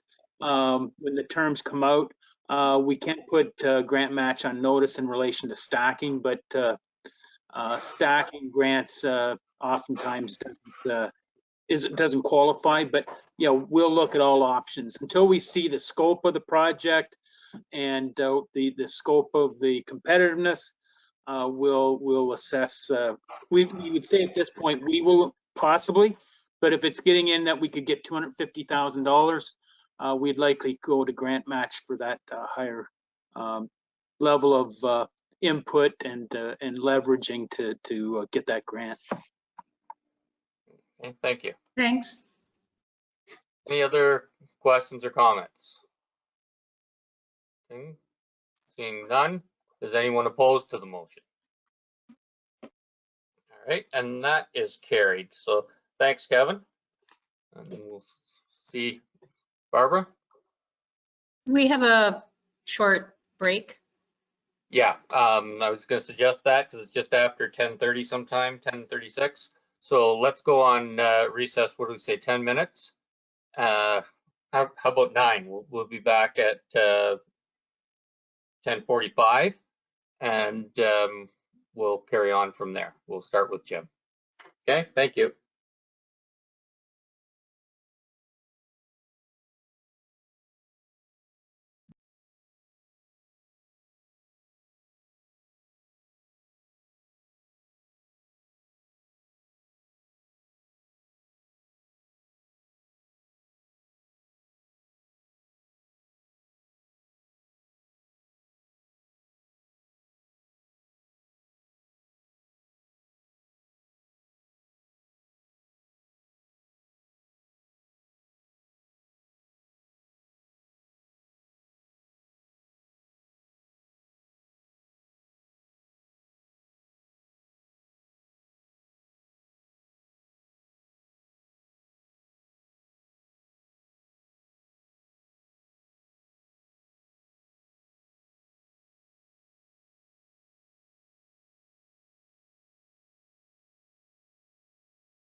Okay.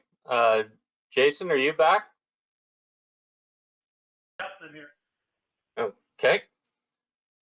So that's, I believe, everybody, Lindsay, from council. So we'll call the meeting back to order, and we'll move on to 9.3, some of Jim's reports. And first one is moved by Barbara, seconded by Brian, and it's the award recommendation for engineering services for a couple of bridges. Jim, did you want to add anything to that? Good morning, good people. Yeah, this is on 49 between 89 and Southgate Road 04, the two bridges there. The one bridge has about 2 feet of fill on top of the bridge deck itself to where the bridge deck is sitting now with vegetation growing out. That one is for replacement. It could have an alternative method of some sort of deck or something, because the abutments appear to be in fairly decent shape from the reports, with some minor work maybe. The other one is S109. It's in decent shape, but if we don't, it has a rehab for about 7 years out, but closing this major road twice is, and we cannot pave it without having some work done to it on the current, because it's not paved currently. So it just makes good sense to do it all at once and shut this busy road down, only for the time frame in this period for this year, as opposed to shutting it down again in a few more years again. We had inquiries that a lot of people were busy. They didn't see us maybe getting this work accomplished this year. We still feel from a couple of submissions that it could be possibly done. And that is why the lower score was assessed differently, because they were not going to meet criteria for this year's build. So. Okay, thanks, Jim. Any questions from council or comments? Brian. Sorry, I apologize. You caught me eating my apple. Oh, we're having apples? Yeah. So can I take it from this then, Jim, that the road work itself to fix the road won't take place until 22? Is that what this is inferred? If we get the bridges done this year, the road itself will be repaired in 22? We're hoping, from what we've hearing so far, that it can be accomplished. It'll just depend on the contractor's availability and the weather dependent on getting some of the bridge work done. But hopefully the idea was to get paving accomplished yet before the end of November. So that is our goal. But we'll have to see after this award, then the tendering will go out and see how that unfolds. So, but excellent. I think there is some background that they have some alternatives possibly that may reduce some time frame here. So good, because I know there's a heightened anticipation to have this entire 1.25 miles fixed as soon as possible. So thank you. Mm-hmm. Great, thanks. Any other questions? Okay, seeing none. Anyone opposed to this motion? And that is carried. Thanks, Jim. Next is the 9.3.2 award for vehicles and equipment and the cemetery backhoe, moved by Jason. Services, that was for the backhoe services. Moved by Jason, seconded by Michael. Anything to add to this one, Jim? I'm just pulling it up here, Mayor Woodbury. Yep. So yeah, some of the equipment came in a little bit over our current budget. The loader is a used one. We only had the one submission on it. We've had fairly good luck with used cat loaders we purchased a few years ago. When we do a bit of research on this, we find that these are kind of leased equipment for the loader and coming back in off of a lease type arrangement. So in fairly good shape. We've checked the repair history on it and have that all in front of us to verify any works. So, and nothing too alarming to jump out to concern about this used vehicle. The pickup trucks, it's like, I imagine everyone knows there's quite a shortage in production of certain parts and creating quite a few delays.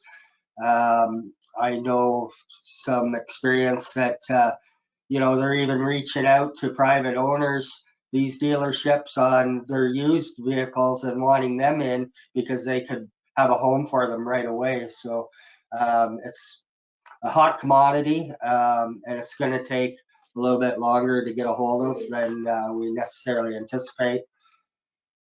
The asphalt hot box, we had a submission that was a 3-ton also that was slipped in between, and between the 2 and 4. So we did demo this one. The guys liked how it operated, and Phil's on the line if there's any other questions about it, because he was out on the field with them. And we're proposing that 3-ton asphalt hot box.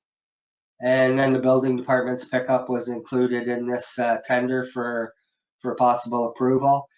And the cemetery backhoe services, it's quite a jump in the rates we paid recently.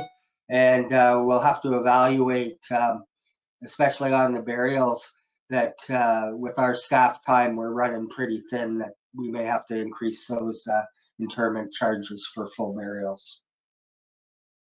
Okay, thank you. Any questions or comments? Okay, Brian, then Barbara. Thank you, John. Jim, regarding the cemetery opening and closing of the graves, a lot of the companies that sell monuments or the vaults, they offer the entire job done for a flat rate. I'm just wondering if that might be a different way of approaching this, rather than hiring a company just to dig the grave and our own forces there to supervise. Was that something that was considered, or no? No, we didn't reach out specifically to them, but that's a good point, Brian. I guess we could look at that and maybe come back with that one. But they never bid on the opportunity at this point in time. I did talk to some of our past contractors, and one of them told me, who was quite reasonable in the past, that to tie up their machine, and you're basically having a man spend most of the day there in between, because they can't float in and out again and go coming to from wherever. And their number was right on this mark too, if they were to come back into this ball game.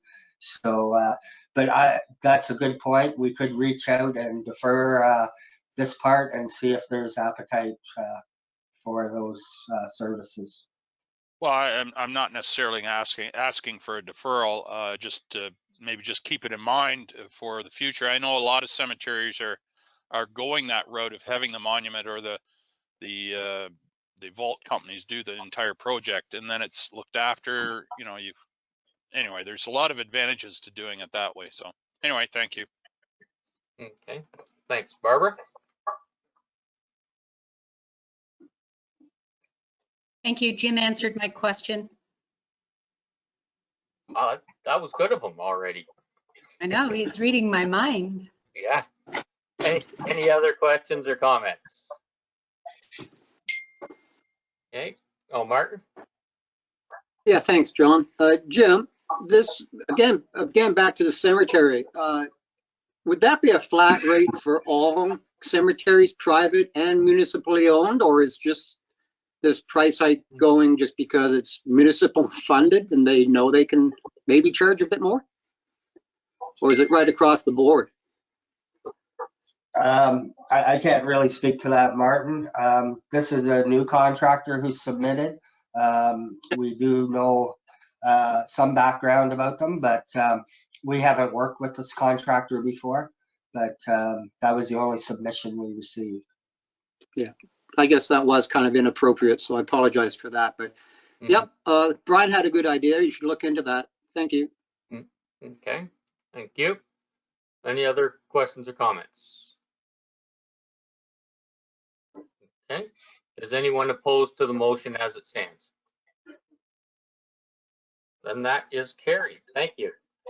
Thank you. Thanks, Jim. Appreciate. Next, we'll move on to Dave's. We have a motion moved by Barbara, seconded by Brian. It's 9.4.1 about Flex Modular. Dave, did you want to add anything? You're on mute. I think the report is pretty self-explanatory. I mean, it's a good news story that we're finally seeing someone occupying the old 5 Keppel Street property. We're going to be working through them with site planning and some road closures that we were working on with the previous owner. Yeah, no, it's good, exciting news for sure. Any questions or comments? Barbara. Thank you, Mayor Woodbury. To Dave, thanks. We talked a little bit about this and the fact that it's good to have somebody in that building and it's going to bring jobs. And I hear that they are that there's a few of these popping up across the country. One thing, I support the option for the mayor to send a letter. Just something to consider as part, perhaps the economic development officer, when they get up and running, can consider this. And certainly when it's safe to do so, other municipalities provide a framed certificate and it's presented by the mayor or his designate as time permits. It doesn't have to be a ribbon cutting or a, they also do, you know, anniversaries, you know, somebody's been in business 5, 10, 15 years. So I would love for our economic development officer to expand on that letter of welcome, but and of course when it's safe to do so. But I support the resolution. Okay, thank you. Any other questions or comments? Okay, Dave. Just one comment that I think I want to make that I don't want to see missed, that is in the report. And I think it goes in support of the housing discussion we had earlier from the presenters, that this company claimed they can build houses 30% cheaper. And I would trust that that would be passed on to people that use their services. So I see that this is something that can support with zoning and with facilitation within Southgate, some more affordable housing options that we could do some work with this one and other suppliers to make something like this work. So I just don't want to have that lost in this report. Okay, great, thank you. Brian? Thank you, John. Just to go circle back to the letter from the mayor again, is it necessary to have a motion from council to allow the mayor to send a letter of congratulations or support for whatever? Is that strictly necessary? I would have to agree with you, Deputy Mayor Milne. Definitely at the mayor's discretion, but I thought I would put it in there to show that we were going to do that with your support. And that's fine. I have no problem with that, but I just I don't think it's strictly necessary to have a motion from council for the mayor to send a letter to someone. Anyway, thank you. Yep. And you're not going to get a letter from me in the near future, Brian, so. Not even a Christmas card? Not even a Christmas card? Come on. Well, maybe. So yeah, this is good. I just wanted to let everyone know as well that they already have their website up and running and mentioning Dundalk in it and the whole bit as their location. So that's pretty exciting too. Go ahead, Martin. Yeah, again, I kind of repeat what Dave said there about this morning's presentation from the task force housing. It's funny how the stars aligned up, because this was such a good news report to read. And the very fact that they can build smaller buildings, but the very fact that with all this housing going on, they're saying within six months, or maybe say 8 months, depending, they have 40 employees and between 20 to 40 contractor staff that come in and do the tradesman work. So what more of a boom can Dundalk ask that complements the housing going on right now? So this is really, you should send a really nice letter, John, a really good Yeah, because it is good news. it definitely is good news. Any other questions or comments? Michael? Just kind of curious if they know, are they going to be working 2 shifts, Dave? Are they going to be working at nights and stuff like that there? That we're going to have to worry about noise in the area? Muted, Dave. Thank you. We didn't get into that. They're going to be working with Clint on a site planning process now. So, you know, if you know, they require second shift, that would be an option for them. Okay, thank you. Okay, not seeing any other hands up, so we'll go to the question. The question, anyone opposed to this motion? Okay, and that is carried. Thank you.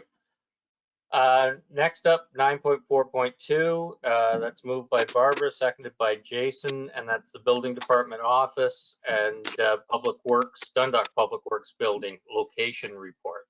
Dave, did you want to add anything to that? You're having a mute day today. Away from background noise, but anyway, just we want to get this process and discussion started. We did provide a report earlier. This is more specific to the Grey County site because they have now made progress in finding a location and developing a plan for constructing their new depot. So what we're interested in doing is, you know, securing this site mainly because of the garage and the sand dome storage area, and some parts of the building towards Glenelg would be demolished, and we would construct a building department and public works office for Dundalk, and possibly, you know, we need to think about this some more. Maybe that's a location for the economic development officer as well, but just to solve some housing issue or some accommodation issues for staff and address the space requirements with Dundalk Public Works. Great, thank you. Questions or comments? Barbara? Thank you, Mayor Woodbury. To Dave, in your report, you list the Eco Park Royalty Fund and the Southgate Solar Fund as they're just listed there. Not sure if you're proposing that those funds be used for these new locations. I don't believe that that was the intent of those funds to.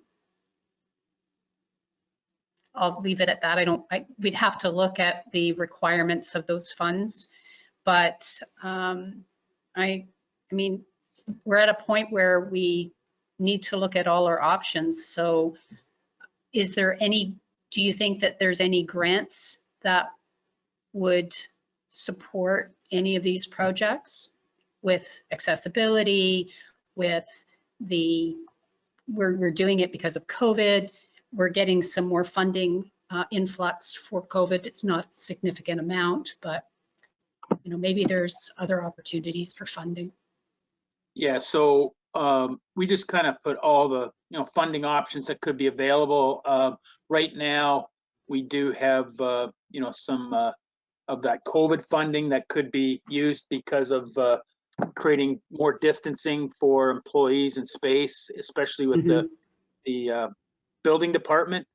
And so at this point, this is just initial discussions.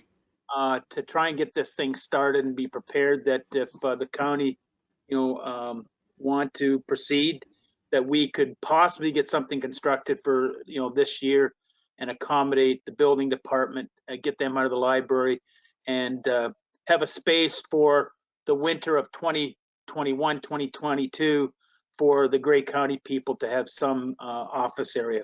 We'd not likely move Public Works until 2022 later on. I did have a follow-up. Go ahead. So Dave, when I was looking at the floor plan and there's mutual washrooms and there's a mutual lunchroom, I mean, I know that it's kind of on paper, but what are the numbers of people that might be in that building at any point in time? Will those common spaces be large enough to accommodate? So I'm not an architect. I just threw a plan together to try and get the thought going. I would turn this over for a design build and accommodation, spacing. Do we need more space for washrooms? And that would have to be assessed. But I think a design build, look at it from engineering and architectural standpoint would make those decisions. There'd likely be in the order of, could be up to 10 people in this building. Oh, okay. Well, maybe Flex Modular can help. Okay. Jim? Or Jim.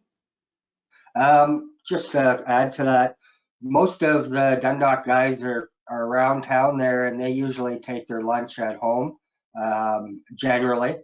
And they do have a different start time than the building department currently. So, generally that nucleus would be kind of dispersed out to other areas that they work in. So, it's not like you have 10 people in the building all day long all throughout. So just to add to that. Thanks. Any other questions or comments? Brian. Jason here, John. Also. Okay, I'll get you right after Brian, Jason. Yep.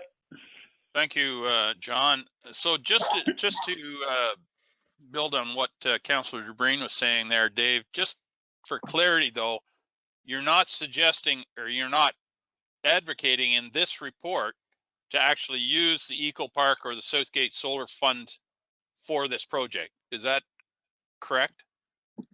I guess I'm throwing it in there that if there's something that might fit for some reason, and that's yet to be determined. Again, that's council's decision. It's highly unlikely, but that could be an option. Is this a place that we would want to put maybe the junction people? And if that's the case because of a community service, who knows? They're likely going to be more apt to go with the Southeast Grey fit would be better. But we just threw kind of all the funding options that could be available depending on what we think we could put in this building. But as of right now, I'm thinking the only option maybe would be EDO, and that wouldn't be a fit for those type of funds. Well, and that, if I could, Mr. Mayor, that's good. Yep. I see the resolution there, and depending on how you want to interpret it, you could either say that the funds are being considered for this project, or the funds are there for consideration in a future time.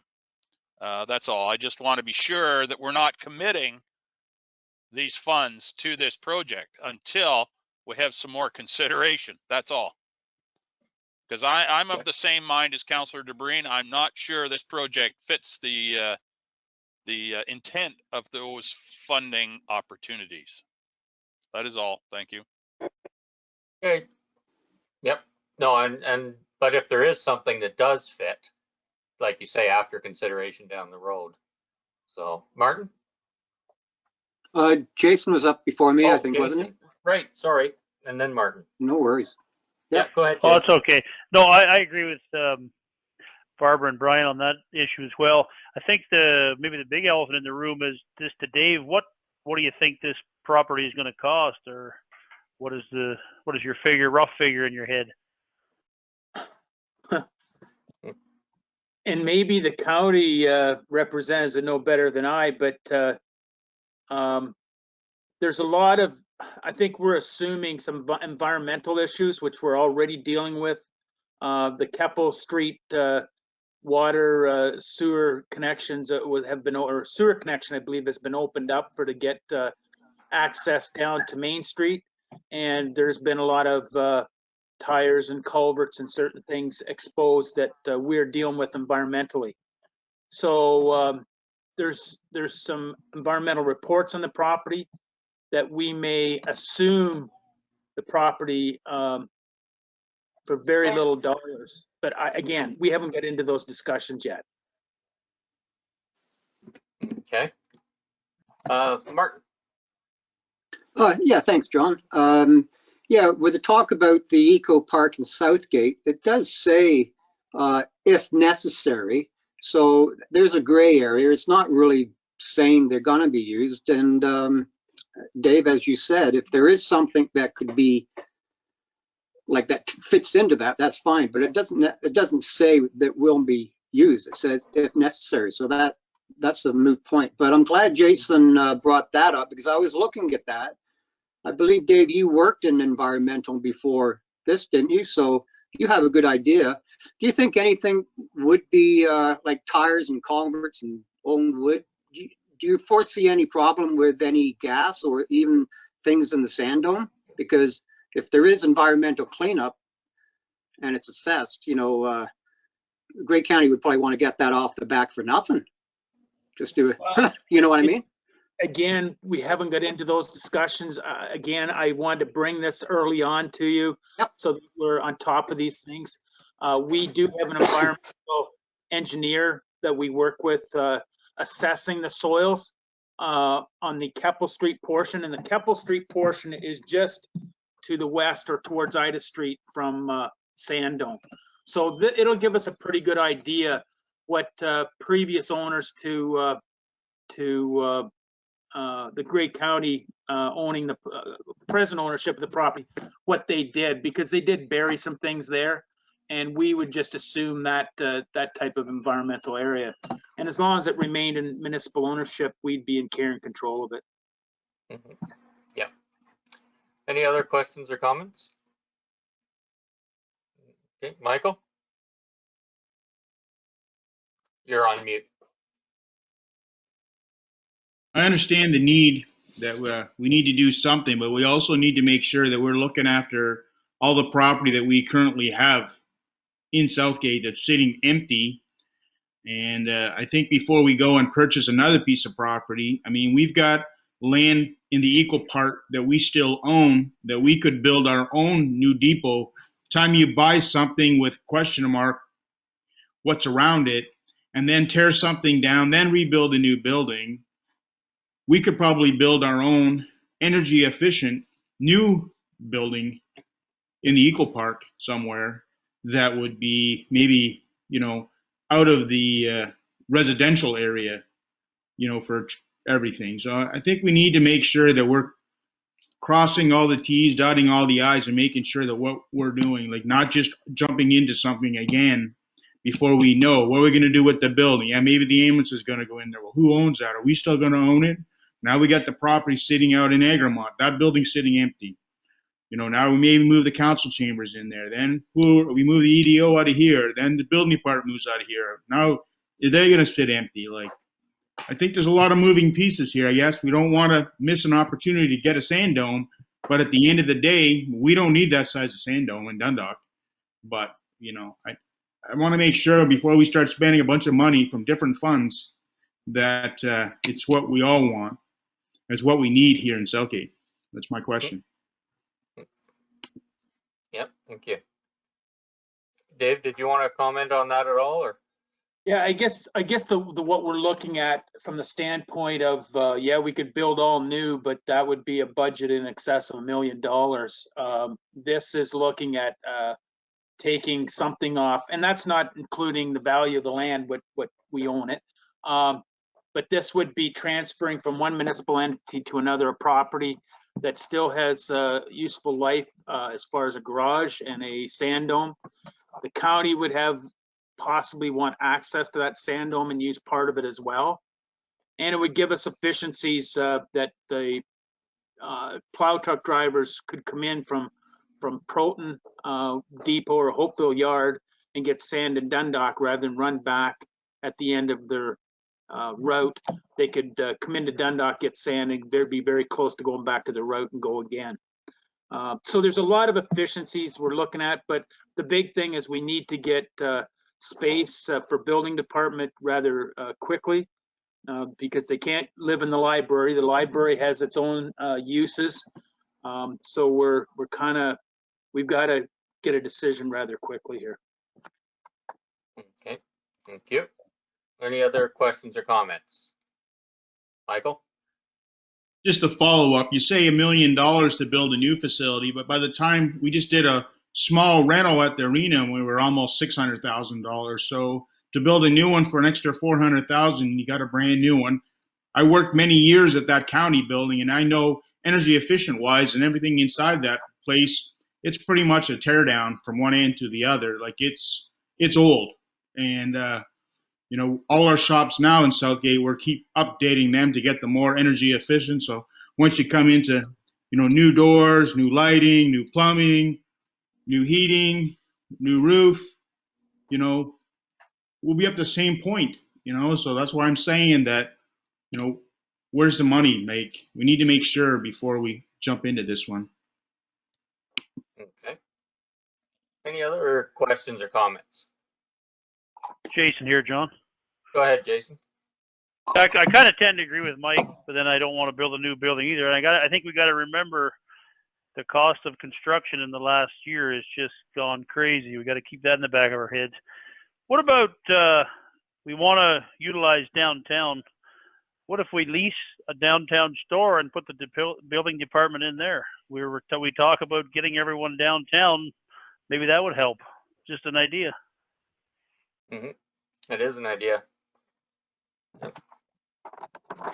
Okay. Any other questions or comments? Okay. Hearing none, with the motion before you, is anyone opposed? Okay, I'll declare that passed. Thanks, Dave.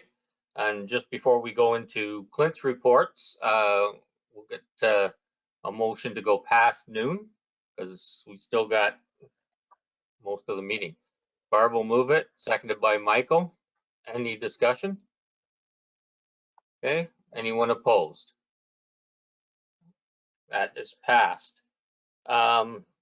Next, we'll move on to Clint's reports. Now, Lindsay, were these supposed to change order? Yeah. Okay. Yeah, let's start with 9.57 at the start of the zoning ones. We'll finish till the end and then return back to 9.51. Okay. So 9.57 is moved by Jim, seconded by Brian, and that's the bylaw for Austin Martin. Clint, did you want to add anything to that? Oh, okay, no, that's, yeah, 9.57. It's the receive your report for information and consider the bylaw. Okay. Yeah. So this bylaw is for essentially a relocation of an existing business. The business is currently located a few farms north of this property, and they're no longer, I believe it's been sold, but they're would like to move it to this property, and it's a combine harvester repair store, or shop. So that's what the zoning is for. I've broadened it to include all types of machinery, so it's not just combine harvesters, although that's their principal business. It can be other farm equipment as well. So it seems to be a good fit. It's located far enough away from everything. There's ample room for storage and parking of the equipment because it's rather large. So in my opinion, this is a good location for this. So, and it's close to agricultural farms, which is kind of what you need for this sort of thing. Okay, great. Thank you. Any questions or comments? Okay, seeing none. Anyone opposed to this motion? That is passed. 9.5.8, moved by Michael, seconded by Martin, and that is the bylaw to go with that motion. Any discussion on this? Okay, hearing none. Lindsay, I'll get you to do that. Thank you, Mayor Woodbury. So recorded vote for Austin Martin zoning bylaw amendment. Councillor Rice, Yes. Councillor Shipston, Yes. Mayor Woodbury, Yes. Councillor Shearson, Yes. Deputy Mayor Milne, Yay. Councillor Joe Green, Yes. Councillor Frew,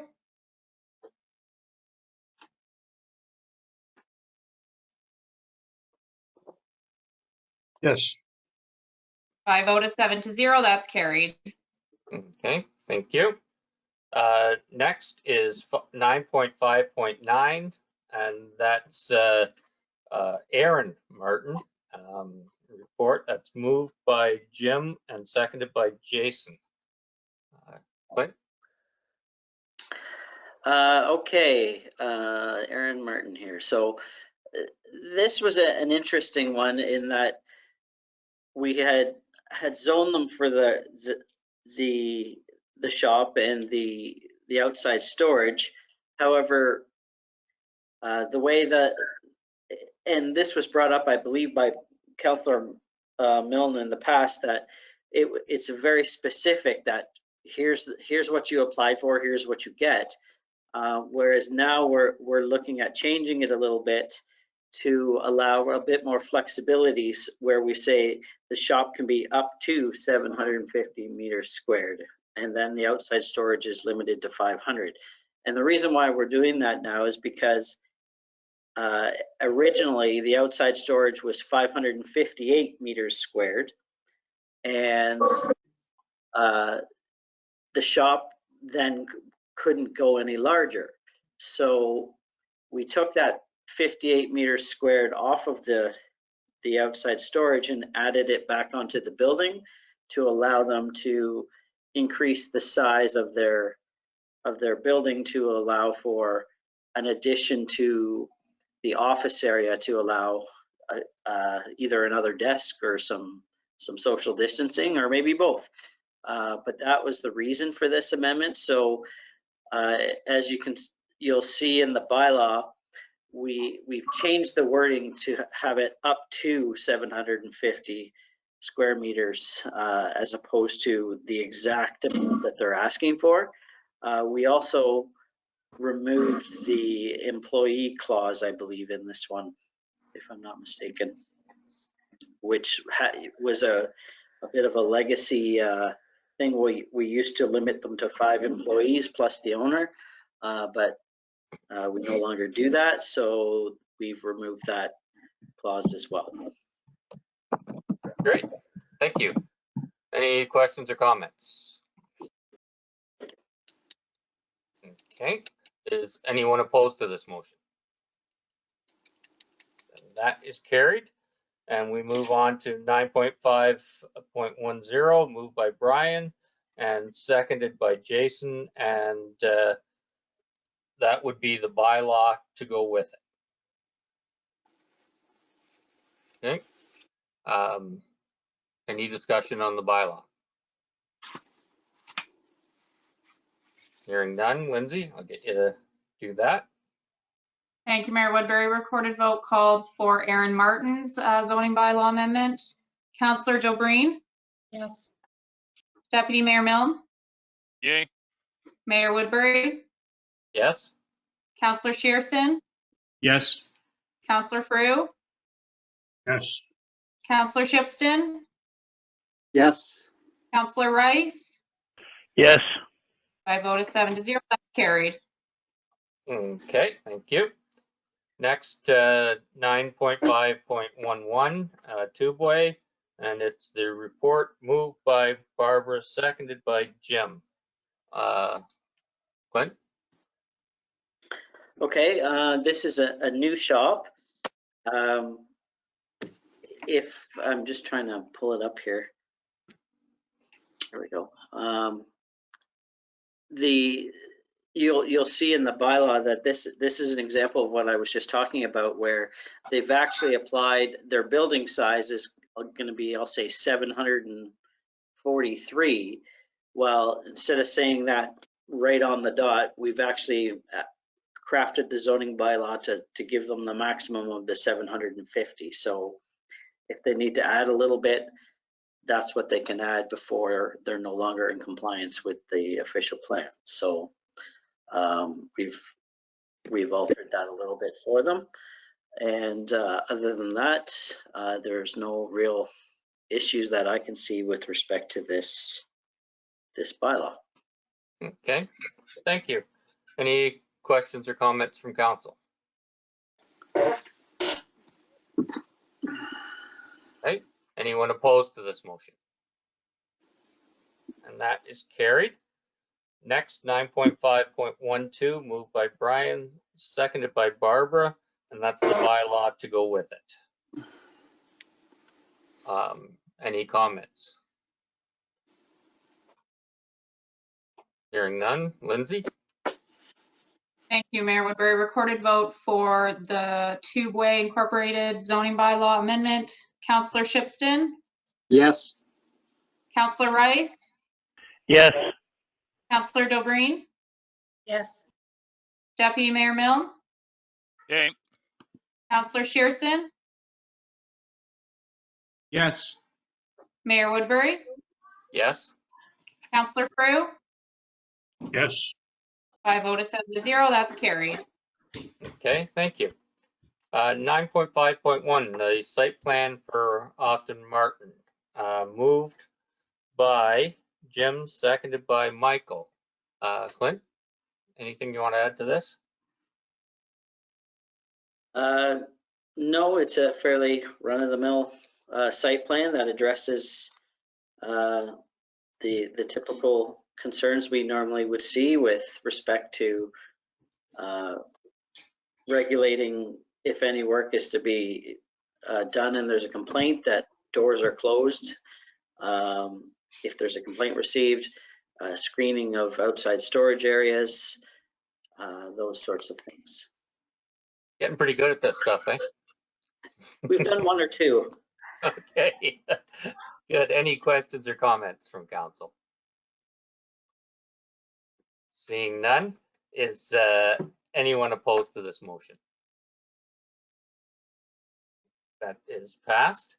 Next is 9.5.2, moved by Martin, seconded by Barbara, and this is the bylaw to go with that site plan. Any discussion at all? Okay, Lindsay? Thanks, Mayor Woodbury. Recorded vote for Austin Martin's site plan. Councillor Shipston? Yes. Mayor Woodbury? Yes. Councillor Rice? Yes. Deputy Mayor Milne? Yay. Councillor Frew? Yes. Councillor Dobreen? Yes. Councillor Shearson? Yes.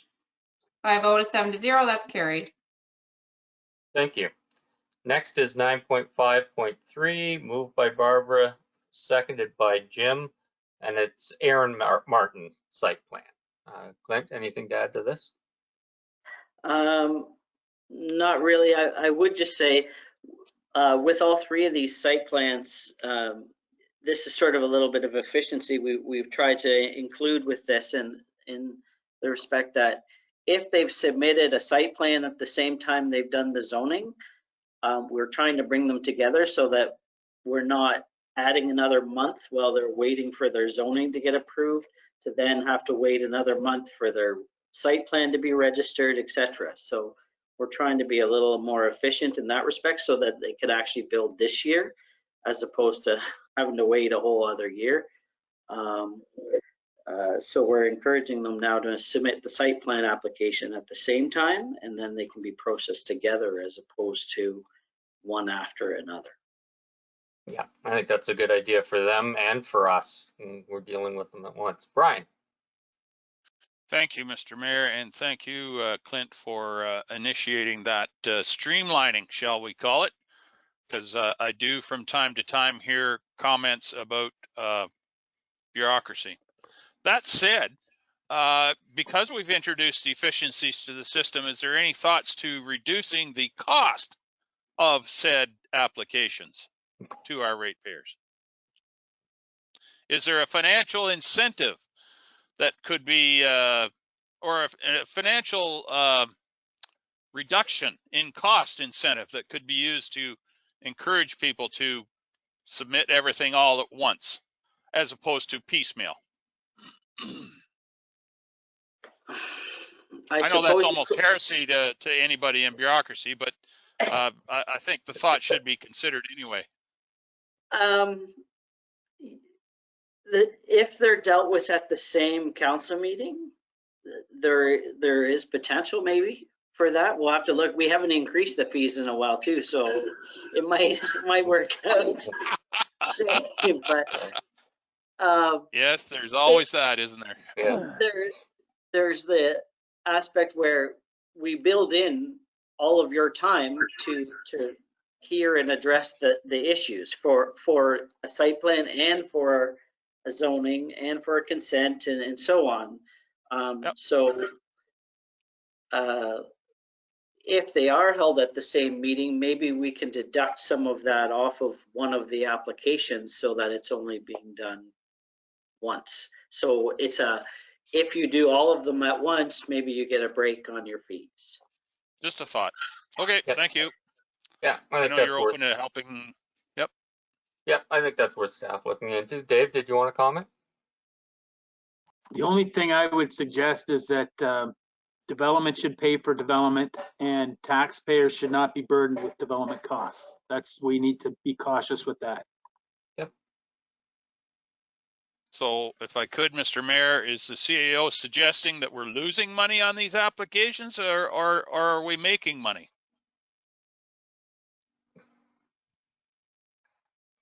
We've not done, maybe Clint's got a better answer, but we've not done that analysis. But on average, I'm sure there's some that we spend more time on than others. So at the end of the day, it's likely a wash. I mean, they do take a lot of time and resources and discussion depending on the proponent and so on. I don't think anybody denied that they take a lot of time. But anyway, that's good. Just for discussion. Thank you. Yep. Lindsay, are you going to tell us we're off topic? No. I was just going to add that it's just because they're on the same meeting administratively, it doesn't change our process and the time it takes to deal with both, unfortunately. Okay. You're not helping, Lindsay. You're not helping. Thank you. Okay, I'll quit. Thank you. Yep. Any other questions or comments? All right. Hearing none. Anyone opposed to the motion? And that is carried. Next is 9.5.4, moved by Jason, seconded by Martin, and it's the bylaw to go with it. Any discussion? Okay, hearing none. Lindsay, I'll get you to do that. Thank you, Mayor Woodbury. So recorded vote for the site plan amending agreement for Aaron Martin. Councillor Frew? Yes. Deputy Mayor Milne? Yay. Councillor Rice? Yes. Councillor Shipston? Yes. Councillor Dobreen? Yes. Yes. Councillor Shearson? Yes. Mayor Woodbury? Yes. By a vote of 7-0, that's carried. Okay, thank you. 9.5.5, moved by Michael, seconded by Martin, and that is the two-boy site plan. Clint, anything to add to this one? I'm going to say no. Okay. See, there's your report that I'm used to hearing. Any questions or comments? Okay, hearing none. I'll just add in on the last conversation too, that I like it when they're all together because I can look at all of the documents easily to see what's going on with the different things. So it helps too. I'll call the question. Anyone opposed to this motion? Declare that passed. And next is 9.5.6, and that would be the bylaw to go with it, moved by Jason and seconded by Barbara. Any discussion on that? Okay, hearing none. Lindsay? Thank you, Mayor Woodbury. So recorded vote for the two-way site plan. Councillor Dobreen? Yes. Councillor Shearston? Yes. Councillor Frew? Yes. Deputy Mayor Milne? Yay. Mayor Woodbury? Yes. Councillor Rice? Yes. Councillor Shipston? Yes. By a vote of 7-0, that's carried. Okay, thank you. Thanks, Clint. That's a bunch of them getting well underway. So thanks for the work you've been doing on that. I still can't get over the amount of building, both residential and commercial, and the things going on. It's pretty amazing. 10.1, moved by Martin, seconded by Jason, and that's the bylaw to appoint deputy registrars, division register, and deputy issuers of marriage licenses. I don't know, Lindsay, did you want to add anything to that? I don't think so. This one's just kind of administrative to make it official that Alicia and Holly can sign off on some stuff at the office. Yep, that's good. Brian? I'm not entirely sure it's appropriate, but I'm going to declare an interest in this matter in any case because one of the appointed people is definitely a relation of mine. So I will submit the papers to the clerk at the appropriate time. Thank you. Okay, sounds fair. Any questions or comments? Barbara?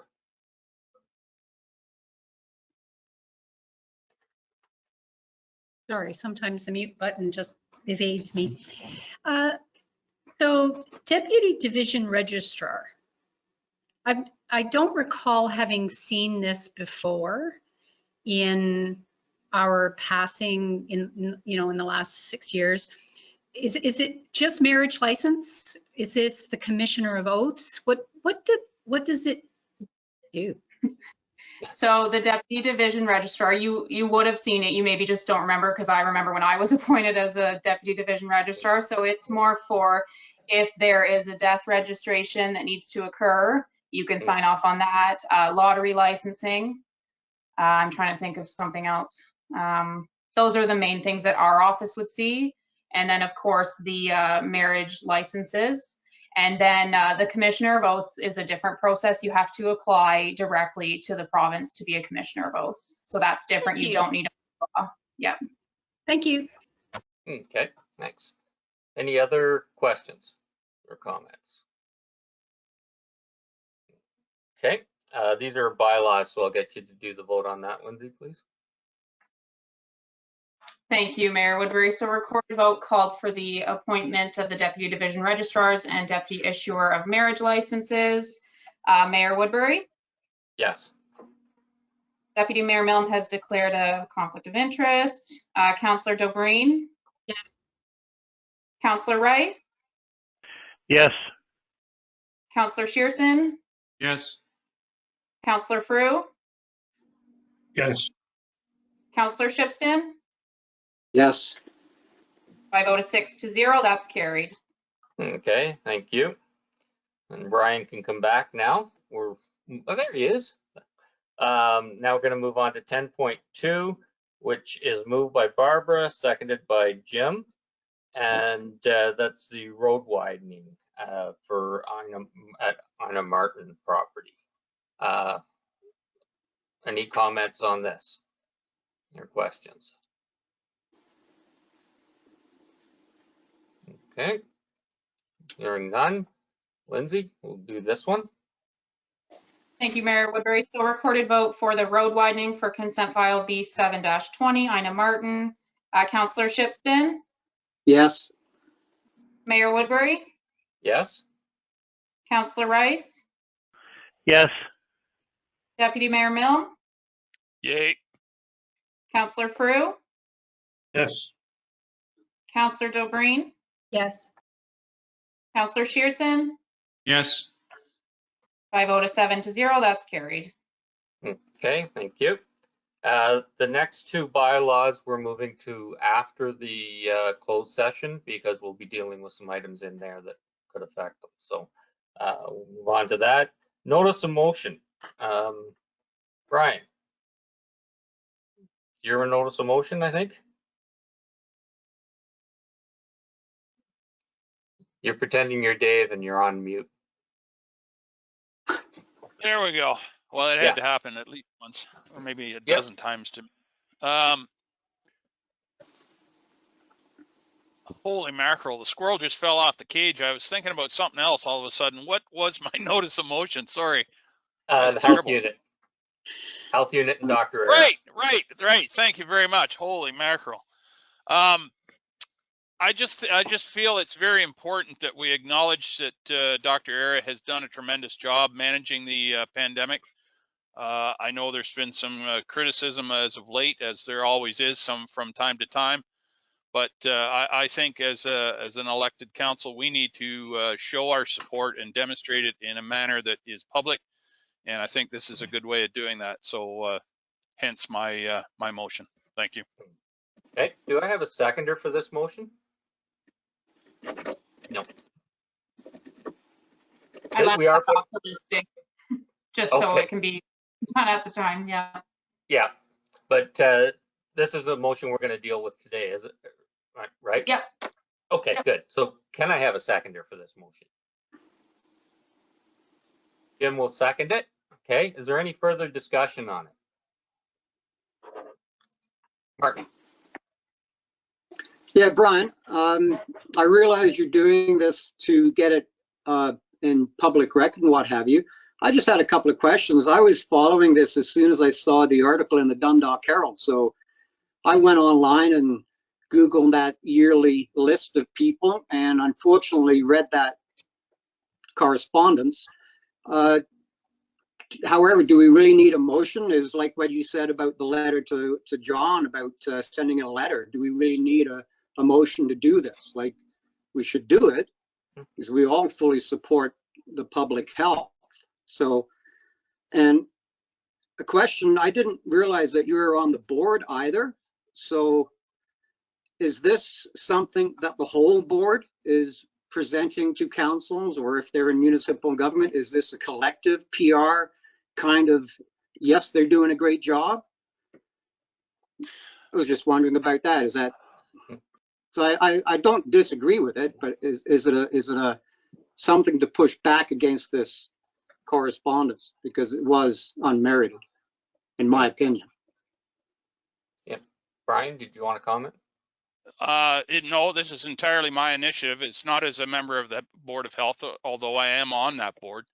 I just think as the elected council of Southgate Township, that we as a collective should recognize Dr. Era's good work and his efforts to contain the pandemic in our area. That was the only reason why I put this forward. Yeah, well, I don't disagree with it, especially with everything the government's doing today to bring this other lockdown.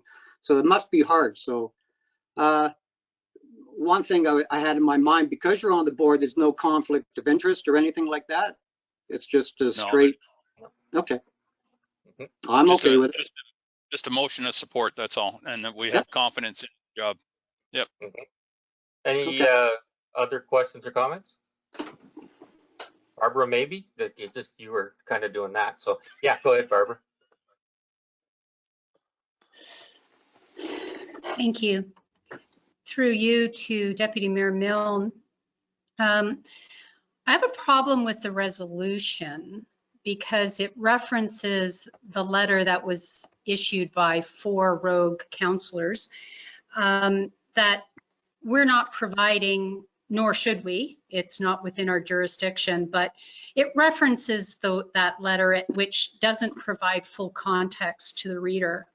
It also indicates in your resolution that they question Dr. Era's handling of the ongoing pandemic, but in reading that letter, I found that they actually commended the frontline workers and the public health unit in the handling of the pandemic, but went on to criticize and I didn't like the letter, obviously, but they went on to list a bunch of management questions, which really falls to the board to address.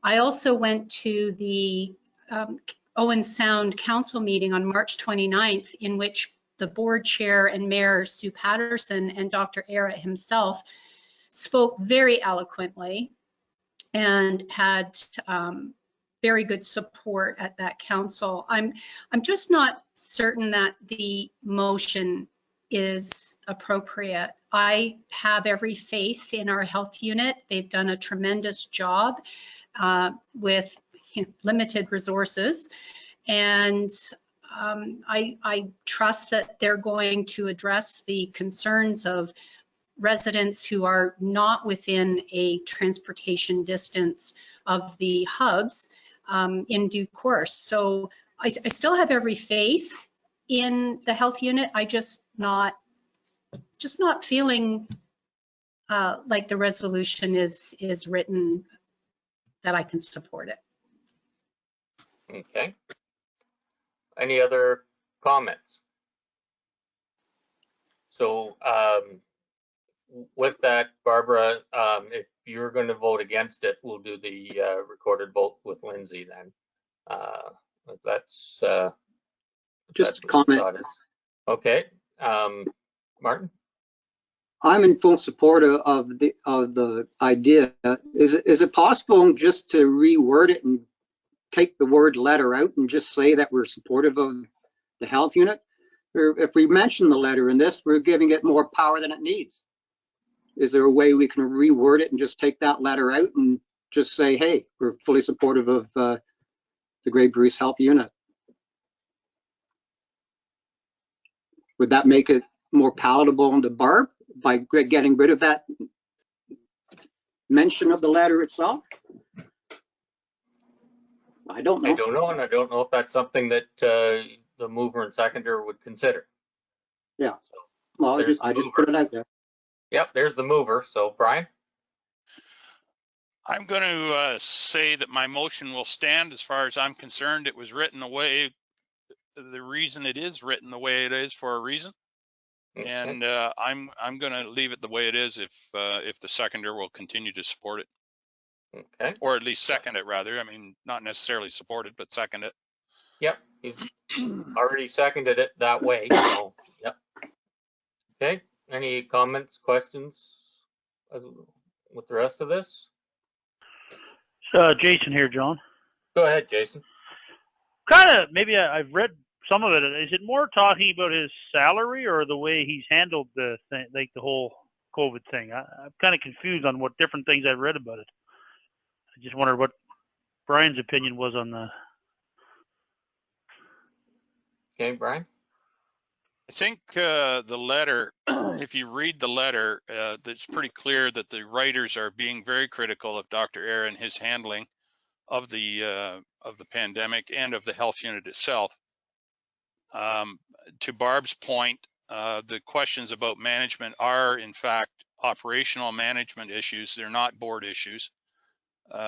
So to suggest that the letter writer is not being critical of Dr. Era, I think is disingenuous.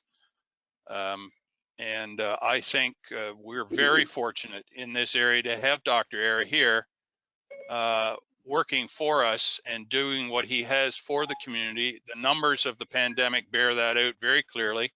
Certainly a lot of the credit goes to the residents of Grey Bruce who have very much followed the recommendations of the health unit to maintain those numbers where they are but it was Dr. Ayer's leadership that has allowed the residents of the county to follow those rules and to give them faith that those rules would help keep them safe, and it has. And again, I'll reiterate, I think we're very fortunate to have Dr. Ayer here, and I think we need to show demonstratively public that we support him and have confidence in his ability to do his job, given the criticism lately. Hence the motion. Thank you. Okay, thank you. Does that answer that for you, Jason? Yeah, no, I'm kind of on with the whole, I have read the whole letter. It just, I wonder if they're being more critical of his wages and stuff than actually how he's handled it. But yeah, I understand what he's saying. Yeah. Yep. Okay, Barbara?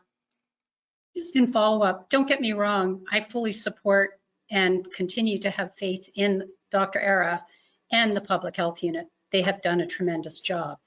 I just find referencing a letter without providing the full context inappropriate. I'm certain that it'll get in the paper and he will get his accolades.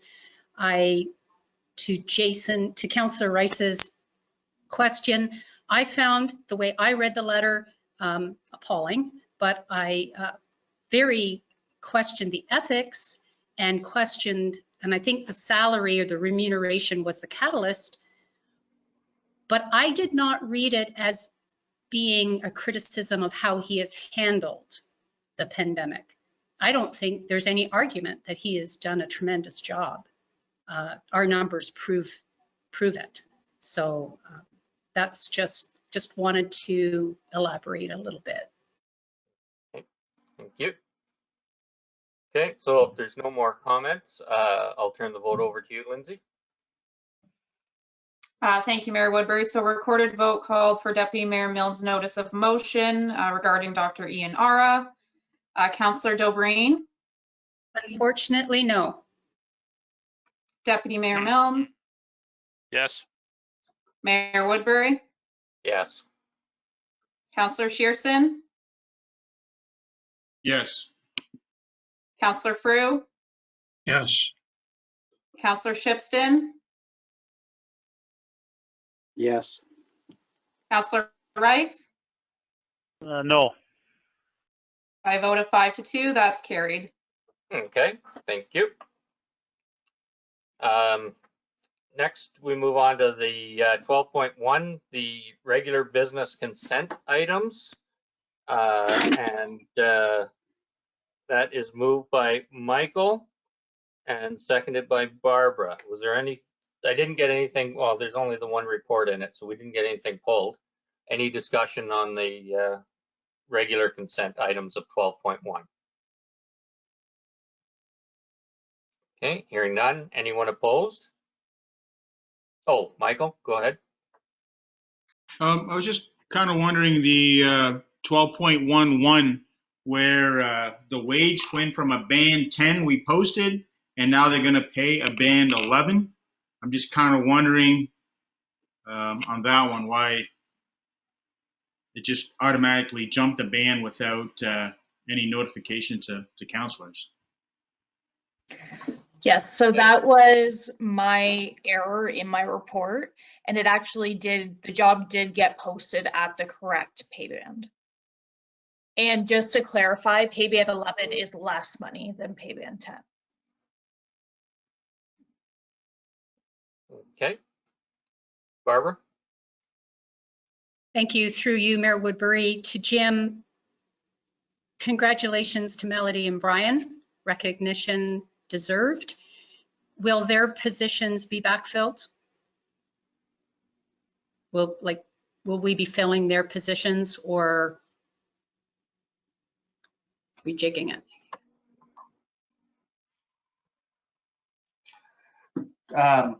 So yes, congratulations to them. Melody has some customer service training through Georgian College. We hope to utilize in helping with getting some information out and help with card infractions. And she also has worked previously with GFL and has experience in some waste management, other practices there. And Brian, he has been with us for 16 years as a seasonal, and he's finally taken a full-time position. So congratulations to them. We have extended the contract of the Melody was previously on some maternal leave and just returning. So we've extended the contract for the cemetery position, TAPS laborer, to who was filling it previously for a 6-month window for the probation period to be fulfilled, whether, because she has an opportunity to come back if she would like. So we've covered those bases for now. So yeah, we're moving on. Thank you. Okay, great. Any other questions or comments? Okay. Anyone opposed to the motion? And that is carried. So congratulations to both of them. It's great to see this moving forward. Next, we have 12.2, which is moved by Jim, seconded by Martin, and we're pulling 12.2.1. Barbara's asked that be pulled about the 0.11. 0.11. I was going to, yeah, one there. The OPP detachment board framework. So you wanted to pull that. Were there any others that we needed to pull? Okay, hearing none. Any discussion on the ones that weren't pulled? Barbara.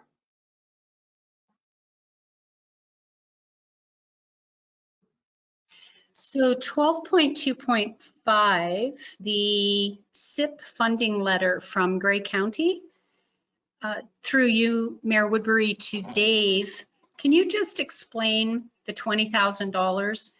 Because the letter indicates that it was awarded in 2019, but we didn't have a CIP at that time. Does this mean we will get $20,000 backdated now that we have a CIP because it was held in reserve? Or do we start now with $20,000? Because I thought we already had $20,000. So I may look to Clint to correct what I say, but I understand we were to get $20,000 a year for 3 years. Is that right, Clint? Because that's what's remaining on the 5 years or 4 years? Is it? It's either 3 or 4 years, but Clint may be. He Brian worked. was saying 5. I think it's 5 years. Yeah. Total. But we didn't have a CIP. But they still sent us the money. Yeah. Clint, did you want to comment? That's my understanding, is that this money is coming every year for a certain amount of time. However, at the end of that, there's a report card that has to happen where we have to say how we've spent it. And if we didn't spend it or didn't spend it appropriately, then we may end up having to return some of it. Barbara? Because it does say that all funds have to be spent by December 31, 2023. That only gives us 3 years. But my question still remains, now that we have a CIP, do we get backdated to 2019, which is when it actually started? Or are we working with just 3 years of the total fund? It just means an extra $20,000 that we might be able to offer up. So it's not that we have 20,000, we're going to have 60,000 at some point in time. Well, actually, for 5 years, it'll be 100,000 that we would have for that 5-year period. It was 2019, I think. That's my question. That's my question. If I could add, I believe we have received it. Maybe Liam can jump in. I'm pretty sure we received it, even though we didn't have a CIP at the time. Okay. There's Liam. I was only half listening. I heard about $20,000. What's the exact topic are we on? Community improvement plan and the monies from from the county, did it go back to when they originally introduced the plan, or is it take effect from the time that we finalized our plan? I'd have to review the agreement to know the timing. I believe we received a $20,000 payment previously, but I'd have to look into the history to refresh my memory. Okay, thank you. Thanks. Okay, any other questions or comments? Okay, seeing none. Anyone opposed to the motion to receive those items? And that is carried. So then we'll deal with the motion that the one that Barb pulled, which is 12.2.11. Okay, Barb, did you want to? Thank you, Mayor Woodbury. I've been following this, and the item is the OPP Detachment Board Framework. And I wonder, so now what? You know, we have until June to collaborate with other police services boards and other councils, which doesn't provide a lot of time since we don't meet every week. How is that going to unfold? What say will Southgate Council have in the formation of the new police services board format? And it was suggested that perhaps this be referred to our Southgate Police Services Board and other area police services boards. So my motion that I'm suggesting is that be it resolved that council receive consent item 12.2.11 OPP Detachment Board Framework for information, and that council direct staff to work with the Southgate Police Services Board and other area police services boards and OPP detachments, with the report coming back to council in May, so that a recommendation may be submitted to the ministry by the deadline of June 7th. Okay. Yep. Jim is our, And if it, go ahead. Sorry, Yep. I guess I need a seconder first. Yeah, that's it. I was gonna, Martin will second it, so you do have a seconder now. So go ahead. And yeah, so my concern was of the timing, and I don't believe the Police Services Board meets in April. Through you, Dave Milner suggested that they could always call a special Police Services Board meeting. I'm just not sure how to go about the coordination of all of this in a time frame, or maybe the discussions have already been had and council isn't aware of it. Thank you. Okay, well, I know Jim is our guy for knowing how the different things work in Police Services Board and the rules as they exist now and what's going forward. He's put a lot of work into this. And I do think that that's the proper place for it to have the recommendations come from there. And him as the chair, he could call a meeting to deal with this. We've also received correspondence from the acting detachment commander that says that they will have to stay neutral on this, but there is an advisor that we can talk to. So, Jim, I don't know if you wanted to add anything to this or to make your comments on it. Yeah, there seems to be information that's missing on this. As you know, John, the Police Service Board operates at arm's length from council. This is a Section 10 board, which means that council does not interfere with the board. Section 31 is one whereby council and the board are one and the same. So I think the minister has missed out that important part of the conversation, Section 10 and Section 31.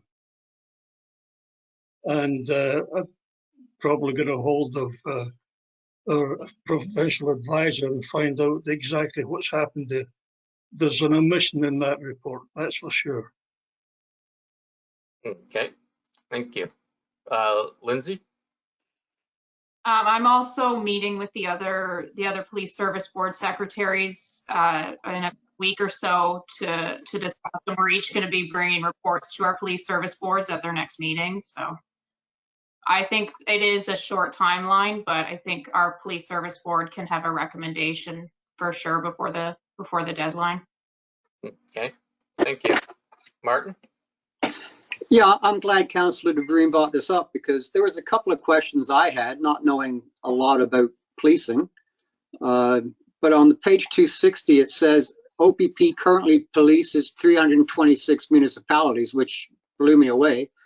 Of these, only those under Section 10 have access to civilian governance. And what Councillor Frew just said, if this comes through, it won't necessarily be civilian anymore because the role of council and being separate looks like it could come together. So I think it is a short timeline to get some of this figured out, because it says all Section 10 agreements will be terminated and Section 10 boards will be dissolved. So does this mean that all the 326 municipalities are going to have civilian governance? Yep. Is that a lot of bureaucracy, or will it make things better?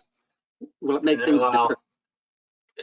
It's typical of making things for a larger area. So what'll happen is instead of us having a board for Southgate, and correct me if I'm wrong here, Jim, it could be for the detachment area, which in our case is Grey Bruce. Or Grey. Go ahead, Jim. You're probably better off explaining that. The intention here is to have one board for Grey Bruce. They'll be made up of some members from each board, but there is no determination as to who the members are going to be. I would suggest the chair and the mayor of each board becomes part of that one board for the two counties. But it's still, they brought this up once before and I voted for a single board for the county, and it was defeated. So we just have to wait and see. There is an intention to have a single board for Grey Bruce. Yeah. And it will happen, there's no doubt about it. Yeah. Dave and then Barb.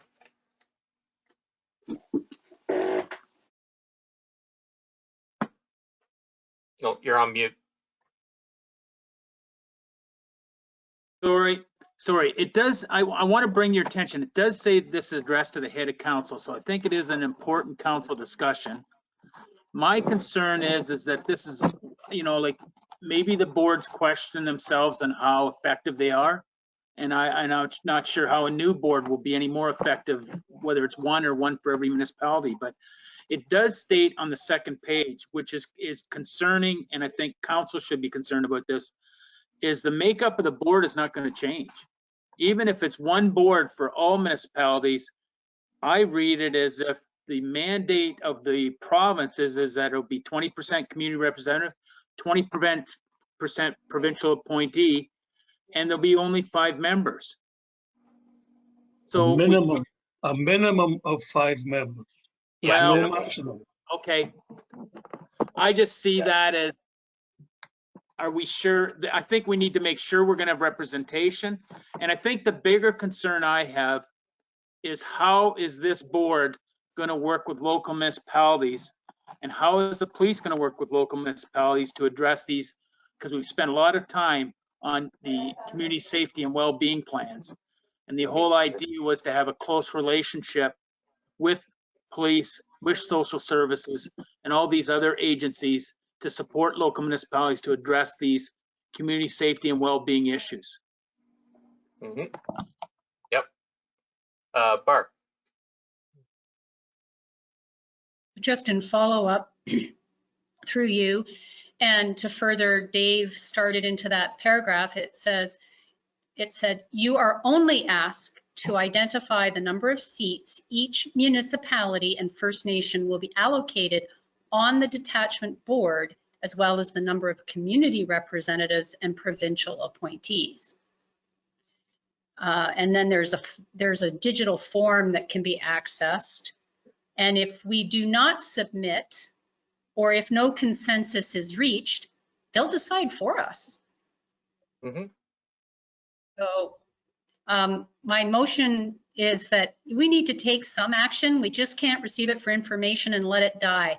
Something needs to be put forward, and there needs to be a conversation to make sure that Southgate is represented.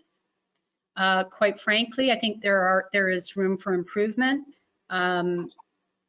So, you know, I don't know if this will improve it or not, but yeah, I look forward to hearing back as to what recommendation is being suggested. But Dave is right; it is addressed to the head of council, so we shouldn't just let it fall flat. Well, and it isn't with like Lindsay says, the secretaries are meeting, and this is something that the board has been aware of for a while. So, any other comments or questions? I've got one. Sure. That reference to head of council is a strong indication that there will be Section 31 boards, which means that there'll be a combination of board and council. So they've already made up their mind that Section 10 is going to disappear. Mm-hmm. Yeah. Yep. Okay. There's no more. Oh, Dave? Jim, do you believe we should have a meeting between, say, the mayor and I and Lindsay and the board to discuss this and put a joint communications together that council approves and send it in? Because I think we're just going to get what we get if we don't respond. And I think we need a joint response in relation to, community safety and well-being plan. How are they going to deal with that? And what your feeling is as a board of your effectiveness, or are you just there and listening to what they have to say? I think that's important comments that we should put forward. I think the best plan is to let Lindsay meet up with the other secretaries of the boards and bring something forward to us. I think that's the first step. That sounds fine. Yep, Lindsay, and then Barb. Yeah, so once we have our meeting, it's I think the last week of April. I'll be bringing forward a report to the May 18th Police Service Board meeting, and then from there we can recommend to council. Yeah. Okay, Barb, or Dave, and then Barb. Is there time left on the calendar with those timelines? I don't think so. Yeah, we can bring it back to the June 2nd meeting for approval. Okay. Mm-hmm. Okay, Barbara.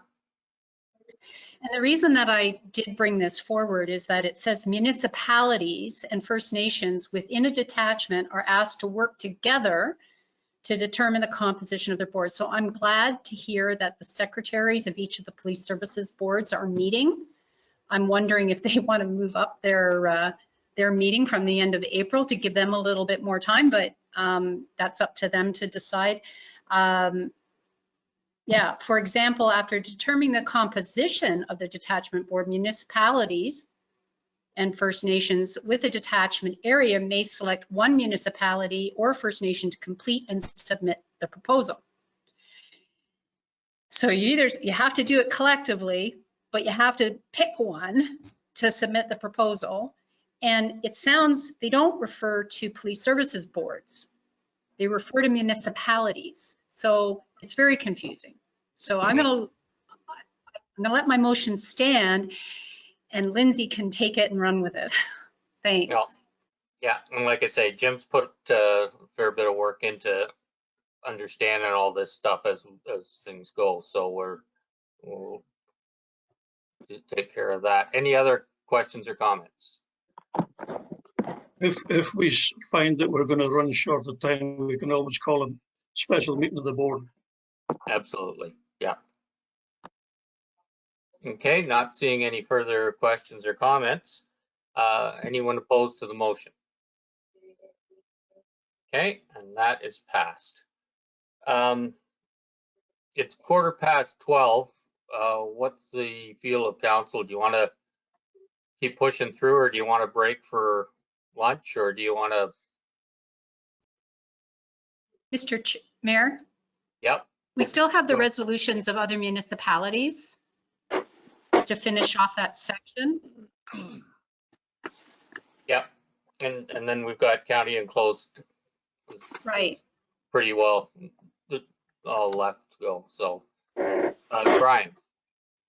I just, I have a hard stop at about, well, 1:15. 1 hour from now, I have a hard stop. So I have to leave at that point, but it's entirely up to the rest of the group, whatever they want to do. Thank you. Okay. Staff can wait for their lunch sandwich, lunch break, maybe push through. I don't think closed session will take that long. No, that would be my yeah, I'm getting head nods and things. So, okay. So now we have 12.3, and that is moved by Brian and seconded by Jim, and that's a resolution from other municipalities. Wasn't notified of any of these to be pulled. I don't believe there are. So, any comments on any of these?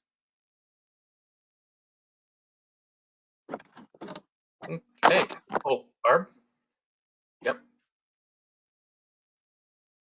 Through you to perhaps our representative on the health unit board, Deputy Mayor Milne. 12.2.20, General Hillier, the COVID-19 vaccine distribution update. I mean, we're administering the doses as quick as we can get them, and good on the health unit. Pardon?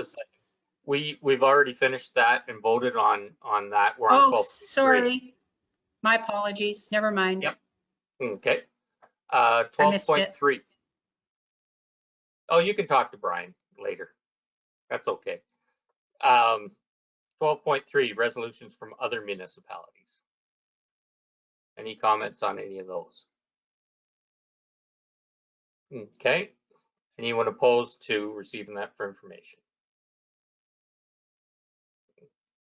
Hearing none, and we don't have anything for closed session consent items. County report. There was a couple of things.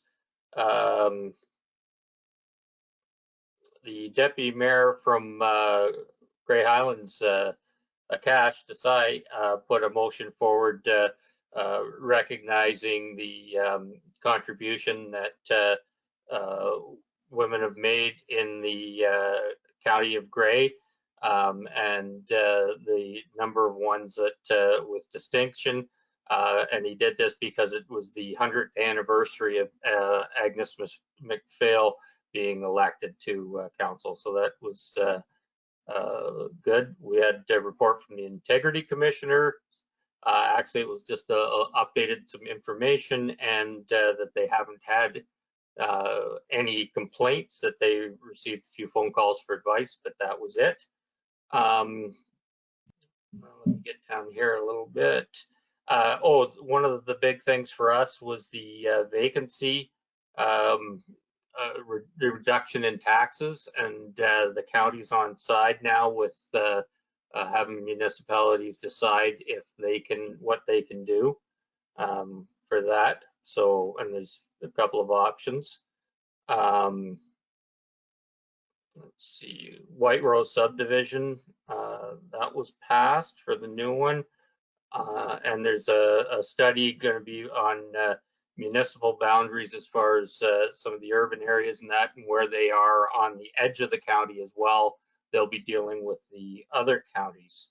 There's something else in here I wanted to highlight. And I have no idea what it was. Brian, did you want to add anything? You're muted, but I think you said no. Yeah, I was muted, and I said I want to be sure to be said that no, you covered all the important parts quite eloquently. Thank you very much. Oh, didn't know it was that good. If there's any questions or comments, okay. Have you reread that other report for tomorrow, Brian? Are we getting more money yet?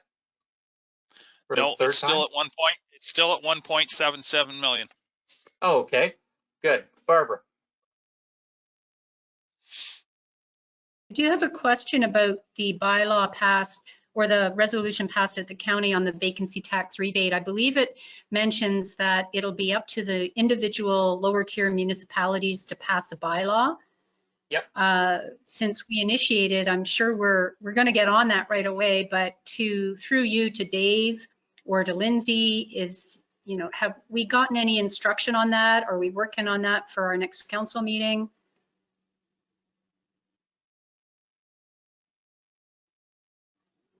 Lindsay, your mic's lit up, so I was going to defer to Dave.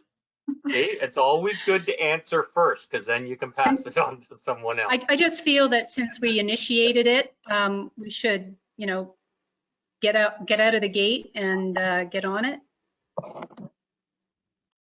Okay. So Dave, it looks like the mics are all shut off except mine. So we just found out from the county that there's some new legislation has been changed in regard to this, and it will be a lower tier decision. We've got to do some work on it, and it'll be coming in the next meeting or two to talk to council about.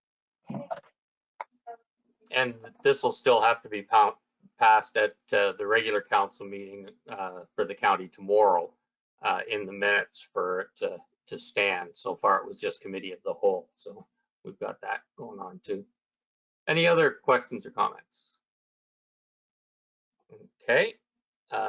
And members' privilege, I didn't receive anything, but does anyone have anything? I think there's, go ahead, Brian. Just a wee bit of a rant, I suppose I'll say, if I'd be allowed. I watched, someone sent me a video this morning, which was very well done, on the celebration of the start of construction of the Markdale Hospital. And the individual that sent it to me wanted to know, in no uncertain terms, what happened to Southgate. And in talking to the mayor, he was asked to participate, and due to a technical glitch, his submission was not included or did not get to them. And no fault of Mayor Woodbury's. I'm a little bit I'm actually a lot disappointed in the committee or whoever put this video together, that they wouldn't have taken the time to make sure that the Mayor of Southgate's submission was included. Certainly, many residents of Southgate, including the township ourselves, the corporation, has contributed mightily to that project, and I think we should have absolutely been involved or been included in that video, and I'm very disappointed in whoever put that together, why we weren't. And I can tell you, you can tell I'm a little bit upset, but not nearly as upset as the person that called me this morning was. So I think whoever put that video together needs to rewind it and try again.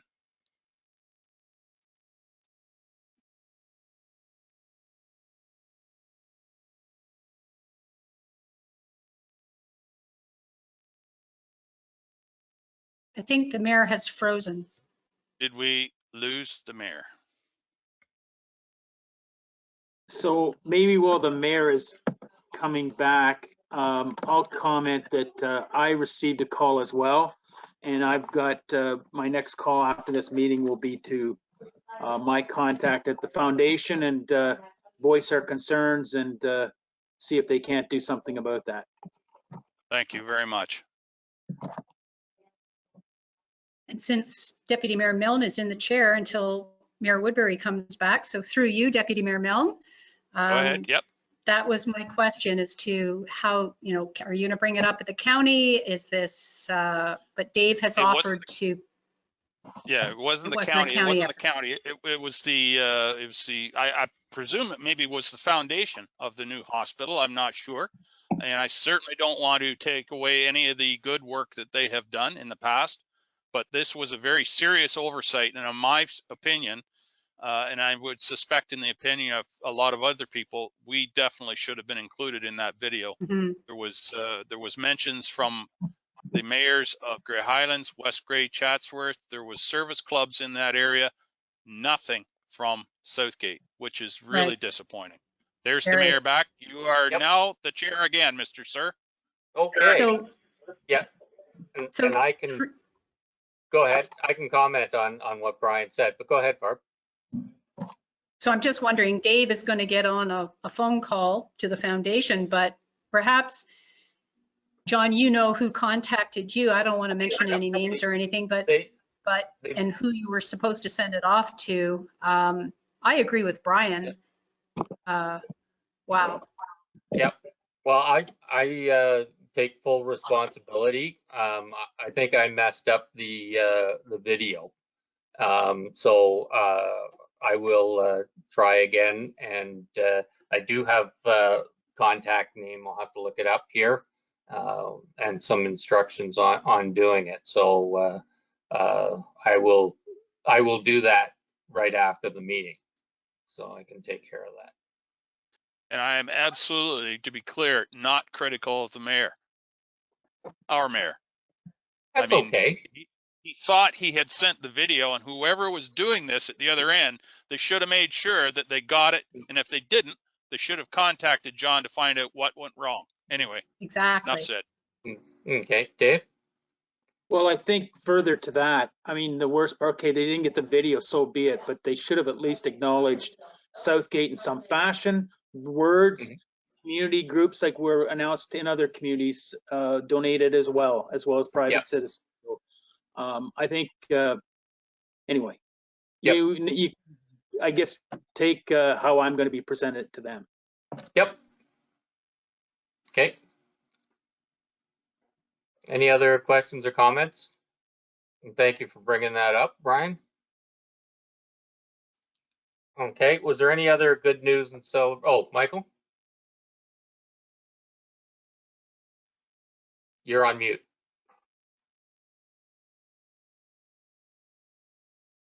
Just want to take a minute here to recognize the CAO's wife for 25 years with the 4-H service in Grey County. She was honored not quite a month ago, and you know, that's 25 years of helping the youth in the community for nothing. So I think anytime anyone sees her, they should thank her, because I know the kids that's gone through that program have gone on to, you know, be better people within the community and jobs. So I think it's quite an honor that she was recognized. Yeah, I agree. Well done. You know, it's one of the things that I don't think people in the community realize is that our employees and their whole families are so active and such a integral part of this of the community. So yes, congratulations to Gail on that. The other thing I wanted to mention just before I go to you, Barb, is that Holstein General Store, or as Brian says, the Holstein Mall has changed hands, and the new owners are in there. So if anybody's around and able to, welcome them. It's another good business that continues to need the support. Barbara? Thank you. And speaking of Holstein, I was going to mention, I haven't seen otherwise any change to it. Brian might be, Deputy Mayor Milne, Brian might be able to correct me, but as far as I know, although Maple Fest will take on a different look, there won't be one technically, they are going to have a rib night on April 17th. And if any indication by the ham supper of over 300 meals served, or close to 300 meals served, I'm sure rib night will be every bit as good. So April 17th, as far as I know, is still a go, and that's a drive-through pickup, takeout rib night. Okay, thanks. Martin? Yeah, I really didn't have anything until Michael mentioned Gail about all her years with 4-H. She's also involved volunteering for the Good Food Box. So, you know, you can't keep a good person down, and that Good Food Box is good news item for the town, because a lot more people are using it, and she's there sorting every third Thursday. So, yeah, well deserved. Okay. Yep, good. There's no more, then we shall move on to closed session. And that is moved by Barbara and seconded by Jason. Is anyone opposed to moving into closed? So that is passed, and we shall move into closed and take a recess until we're there. Thanks.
Jason, are you back? Yeah, I am, yep. Okay. Didn't think anybody was there.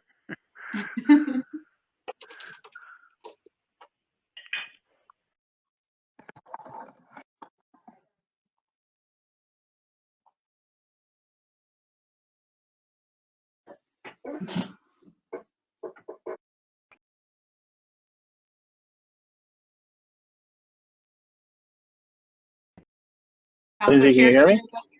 Yeah, Okay, I'm just going to mute myself. thanks.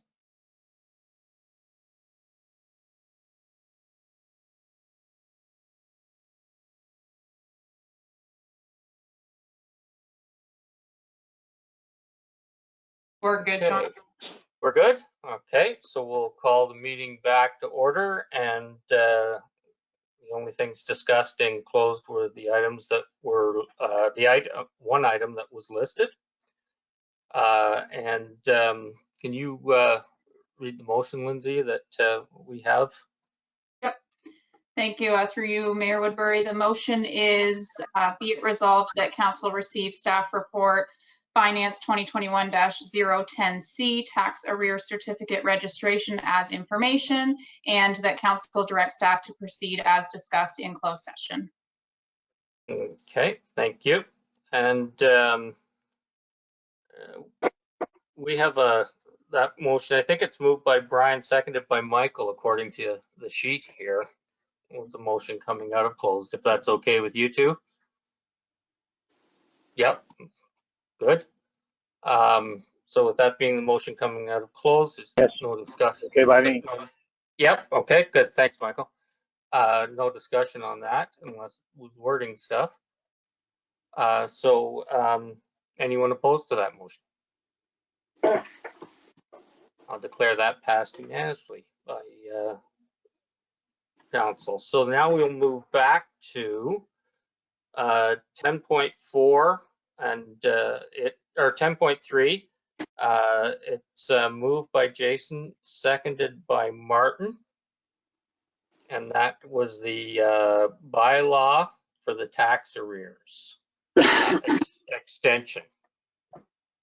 Okay, any discussion on that that we can have in open?